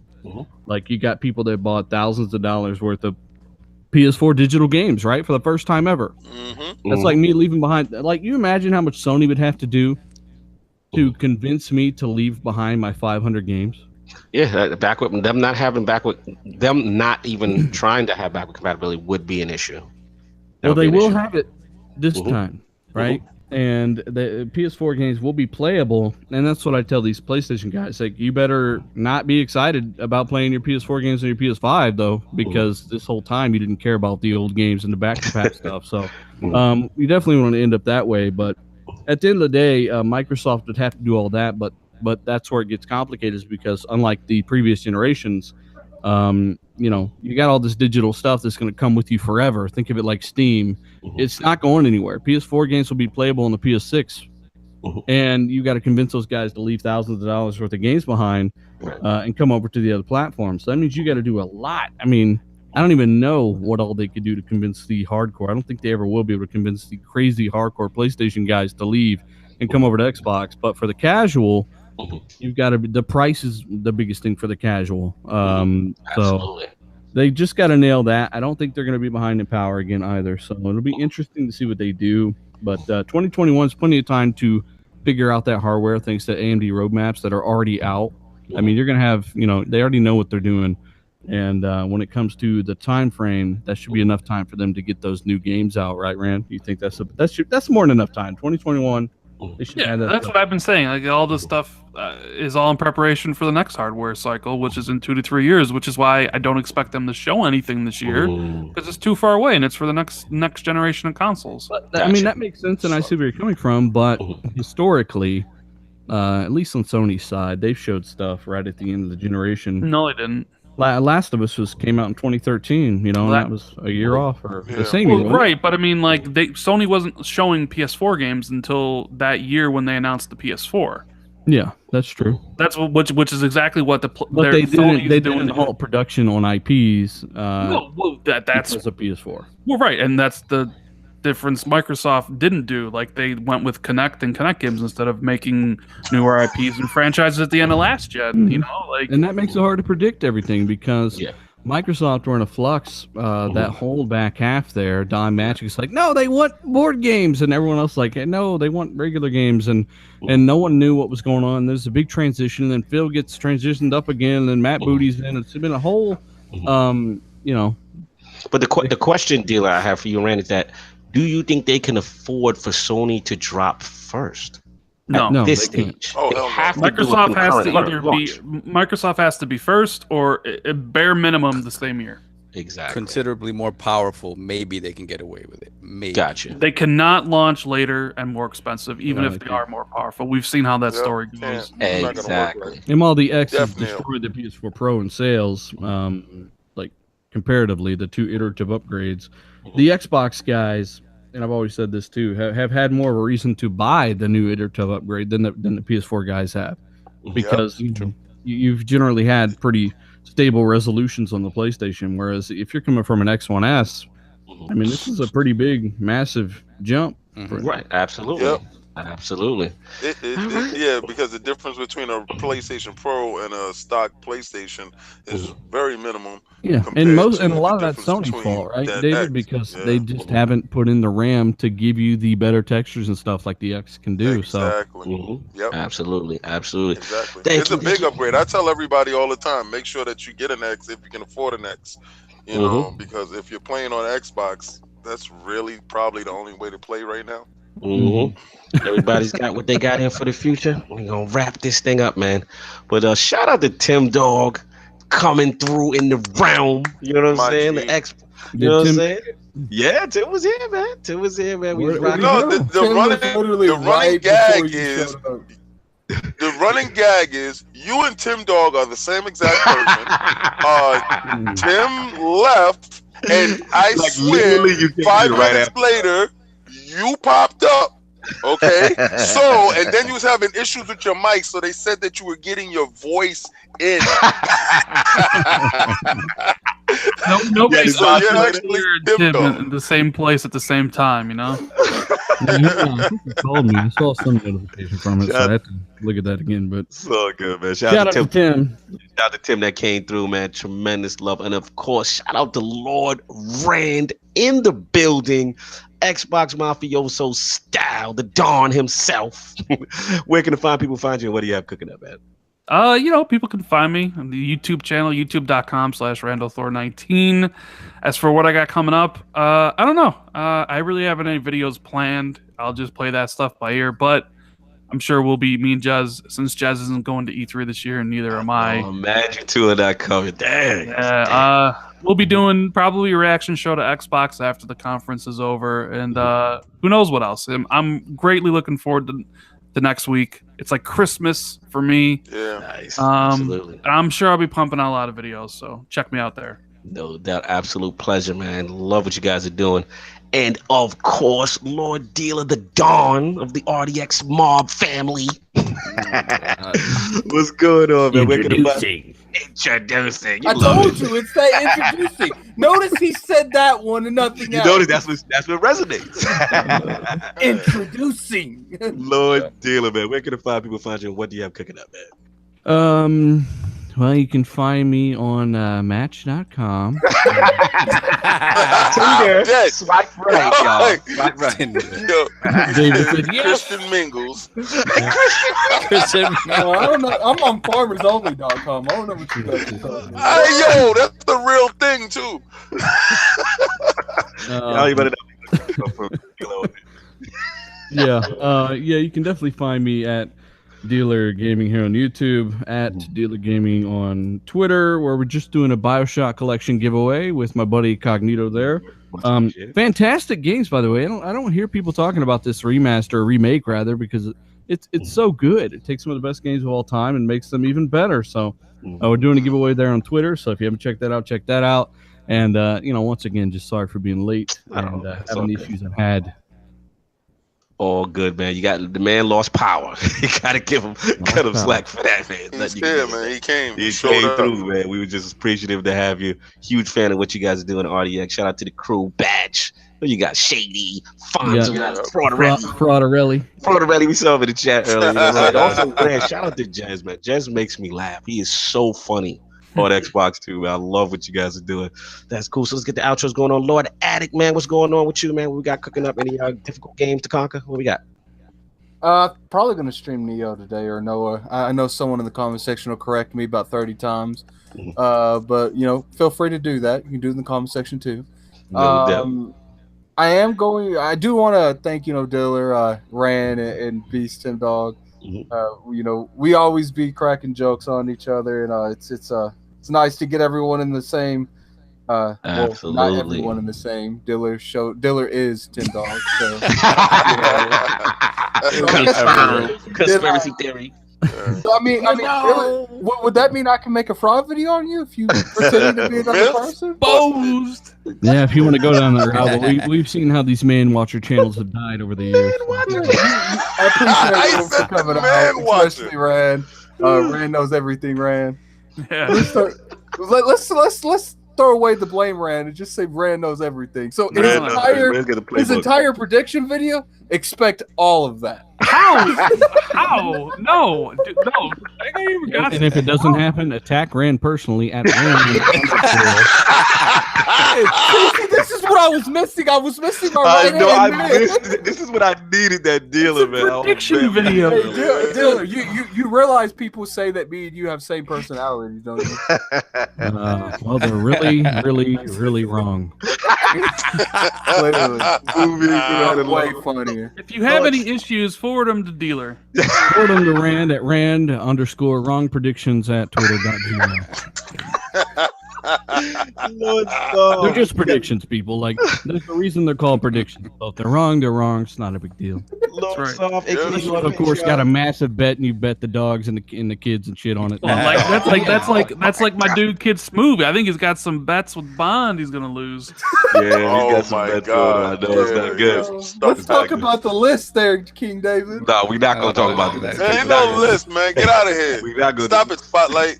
There got your little So- spotlight right here. Stop it. Mr. Patreon himself. We can find people find you. What we got going on with that?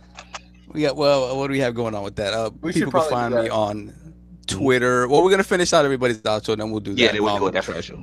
So where can they find Find you? me on That not Twitter. playing no games. Nobody. Not playing no games until you put down on that Patreon. Force me to do it. Until you force me to do it. Fair enough. That's You can find me on Lord Saab ILP on Twitter. Big shout out to for me Rand. to finish that way out game. I gotta. Yeah, you gotta cough You it gotta up. pay the homie. Patreon to Cough play it no up. out with the way out. You gotta cough it up. This is some of the craziest shit I've ever heard, man. Pay to play song. Man, I got some shit for just making like a custom stream thing for patrons. Like, you gotta pay to play games with this guy? No, I always play games for people. It's just that I like to do a little extra. Yeah. I'm not charging to play a way out. Come on, at least I would play a better game for some money. Ooh. Shots. So quick, big shout out to Rand, to Dealer, to Beast for being here. Just ridiculous show. And a big shout out to the chat, man. You guys were over 150 strong the whole 3 hours we've been here. So you guys are amazing, man. Just fantastic. I'd like to say real quick to the 150 strong, come back for the next IOP. Don't do some fraud shit and show up here today and then not show up next time. Preach it, Dealer. Support the show. Because the Iron Lords podcast is one of the best podcasts in the game. Appreciate What you. day? Thank you. The day that it's on, that hour that it's on, it's the best fucking podcast there is. What is that? You should bring Iron Lords Hey, podcast to prime time. Oh my God. I'm calling TNT right now. But it won't be Making a the deal. Lord's Day, Randy. It won't be the Lord's Day. Let's move the time up there to that Wednesday. What time is Xbox 2 there, right? Oh God. Oh my God. Moving along. We're not prime time. We're nowhere near on the level of RDX. Woo! We're not prime time like they are. But I mean, but of course, RDX is prime time. They got Colt Eastwood for Christ's Colt sake. Eastwood. That's I forgot about Colt. That's premium Yeah, talk. you got right two fortune tellers on your show though, so I think it makes up for it. I see. Where's the Chris? I'm hearing it. Mikey Bar, is that you? Is that your voice, Mikey Bar? Like you're fucking telling everybody exactly what's going on. So I think you got a little bit of an advantage there. Hey, Rand. Trying to make it seem like they doing a Miss Cleo, like it's a call me now, like Call me Call me now. Motherfucker eating. Yeah. Yo, Big, where can people find you? Tell them what's going on with them shirts, man. oh man, listen, you can find me on Twitter. Definitely, you're gonna find me on Twitter at King David OTW. Listen, contrary to popular belief, every Lord can sell you a shirt. All right. I handle the shipping. Lord King. All right. So understand that if you're in contact with any of the Lords, they will take your order, and I handle shipping. Speak for All the everyone else. shirts. We're gonna have a whole Mr. Spotlight.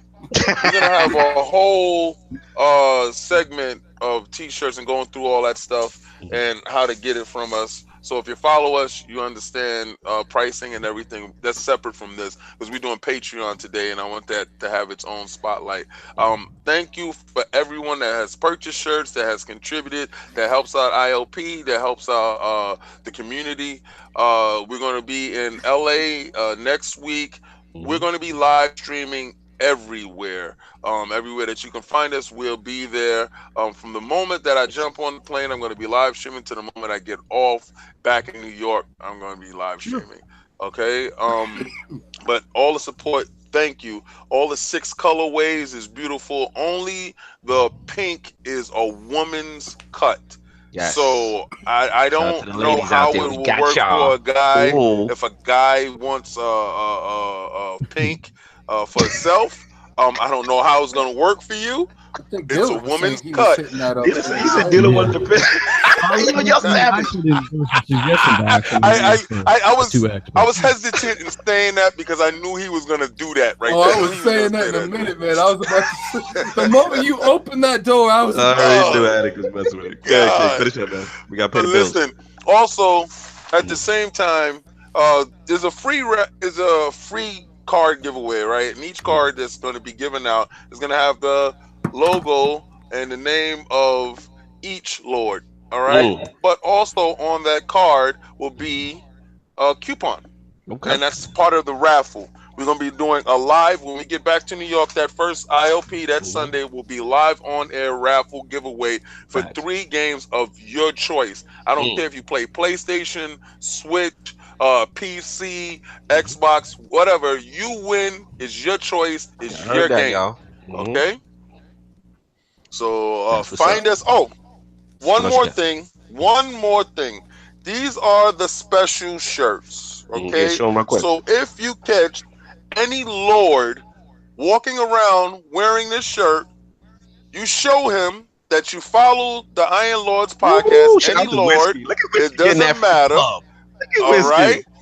Find out that Lord will have a card on him. He will give you a card, and for the raffle, for the free game. So you don't have to purchase at all to have a chance of winning a free game. All right, every shirt comes with a raffle.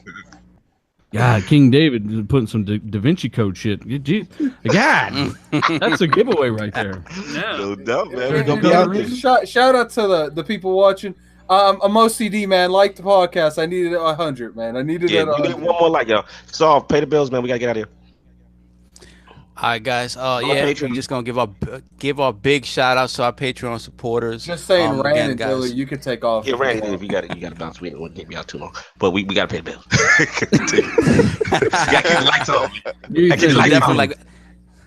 Like I said before, we added 3 more tiers today to kind of represent myself and Lord Cognito and Lord Addict a little bit better. Wait till you hear this shit.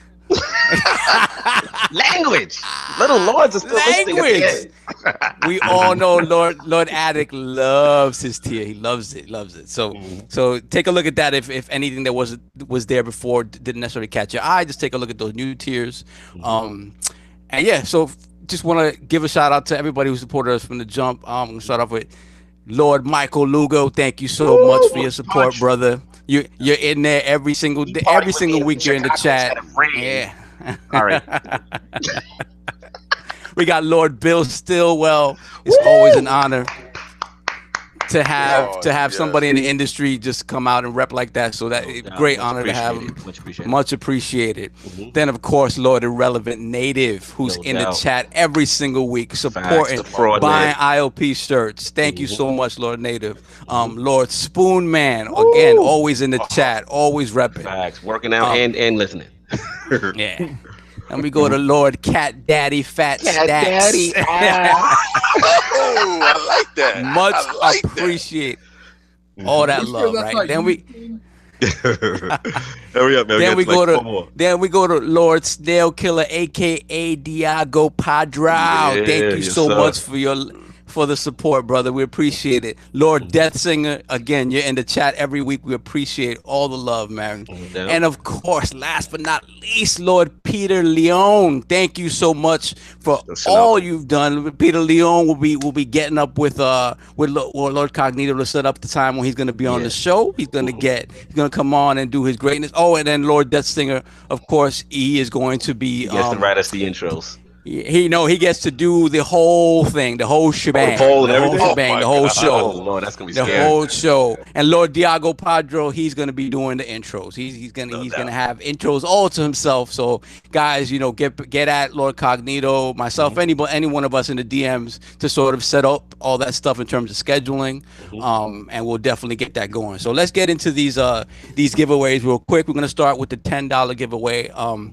Since Windows Update folded my whole microphone situation, I'm doing this off the phone, so I can't. I'm not screen sharing the random name picker, but be assured that you guys can trust me. I'm not. Pay the place off. Yeah, pay the place off. Okay. So we're gonna start out with the $10 card giveaway. Remember, it's a game card, a digital game card for, whatever platform of your choosing. More than happy to, whatever you want. Okay, so we're gonna start with the $10 game card, and the winner of that card is Lord Snail Killer. Woo! Lord Snail Diago Padro. Yes. So hit us in the DMs. Yes, sir. And we will take care of that. Okay, now the $20 card. We have the $20 card. And the winner of the $20 game card is Lord Cat Daddy. Cat Daddy. The winner of the Cat Daddy. No doubt. Congratulations. All right, and now, let's see. Now the winner of our free T-shirt is get that Lord Spoonman. Lord Spoonman gets some free swag. He always complaining in the gym. Yeah. And now, hold on one second. The winner of the free game, the bi-monthly free game giveaway is, drum roll please. What we got? Lord Peter Leone. Whoa! Shout out to Peter. Oh, he Shout out to came. Petey. Lord Petey. Petey coming off. He getting off. Yeah, so Pete, let us know in the DMs what game you want. We're more than happy to get that out to you. Digital game. So yeah, again, guys, thank you so much for the support. Like again, this is humbling and baffling to us all at the same time. Like I said, we added some more tiers so you could torture us even more at your leisure. So yeah, I'm on that. So if you mean torture me and you guys just play games, got you. That's on the you, difficult brother. game conqueror. Yeah, man, hit us up. Like I said, Solve, you good? Everything's good, low Patreon? Yeah, everything's good, man. Thank you, guys. Absolutely. Yeah, we had to pay the bills. I'm sorry, y'all. But yeah, man, we're gonna be out there E3. You already know what it is. It's gonna be a big show. We're gonna try to do a lot of live stuff for you guys. Obviously, audio and all that good stuff is gonna come up. Oh, shout out to Ebontis. Flashpoint is gonna be coming up. We're gonna do a special one on Tuesday that will be live with the Gear 2 review. I gotta watch that. Yeah, that's gonna be. If you want to jump in on the attic, let me know. We're gonna do that. But when we out on E3, Ticket's gonna be in the building. We're gonna be running out there. It's gonna be me and Sam Tolbert.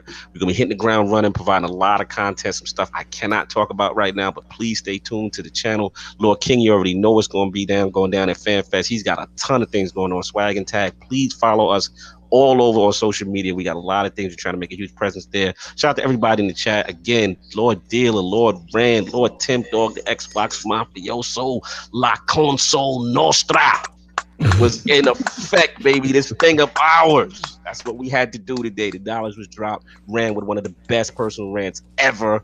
He was killing it today. Thank you so much. We really appreciate you guys. You guys are definitely, I'm a huge fan of you guys. And thank you for being on the ILP. Everybody enjoy your Sunday. If anybody got anything else to say, we can get out of here, man. Y'all good? All right. Peace.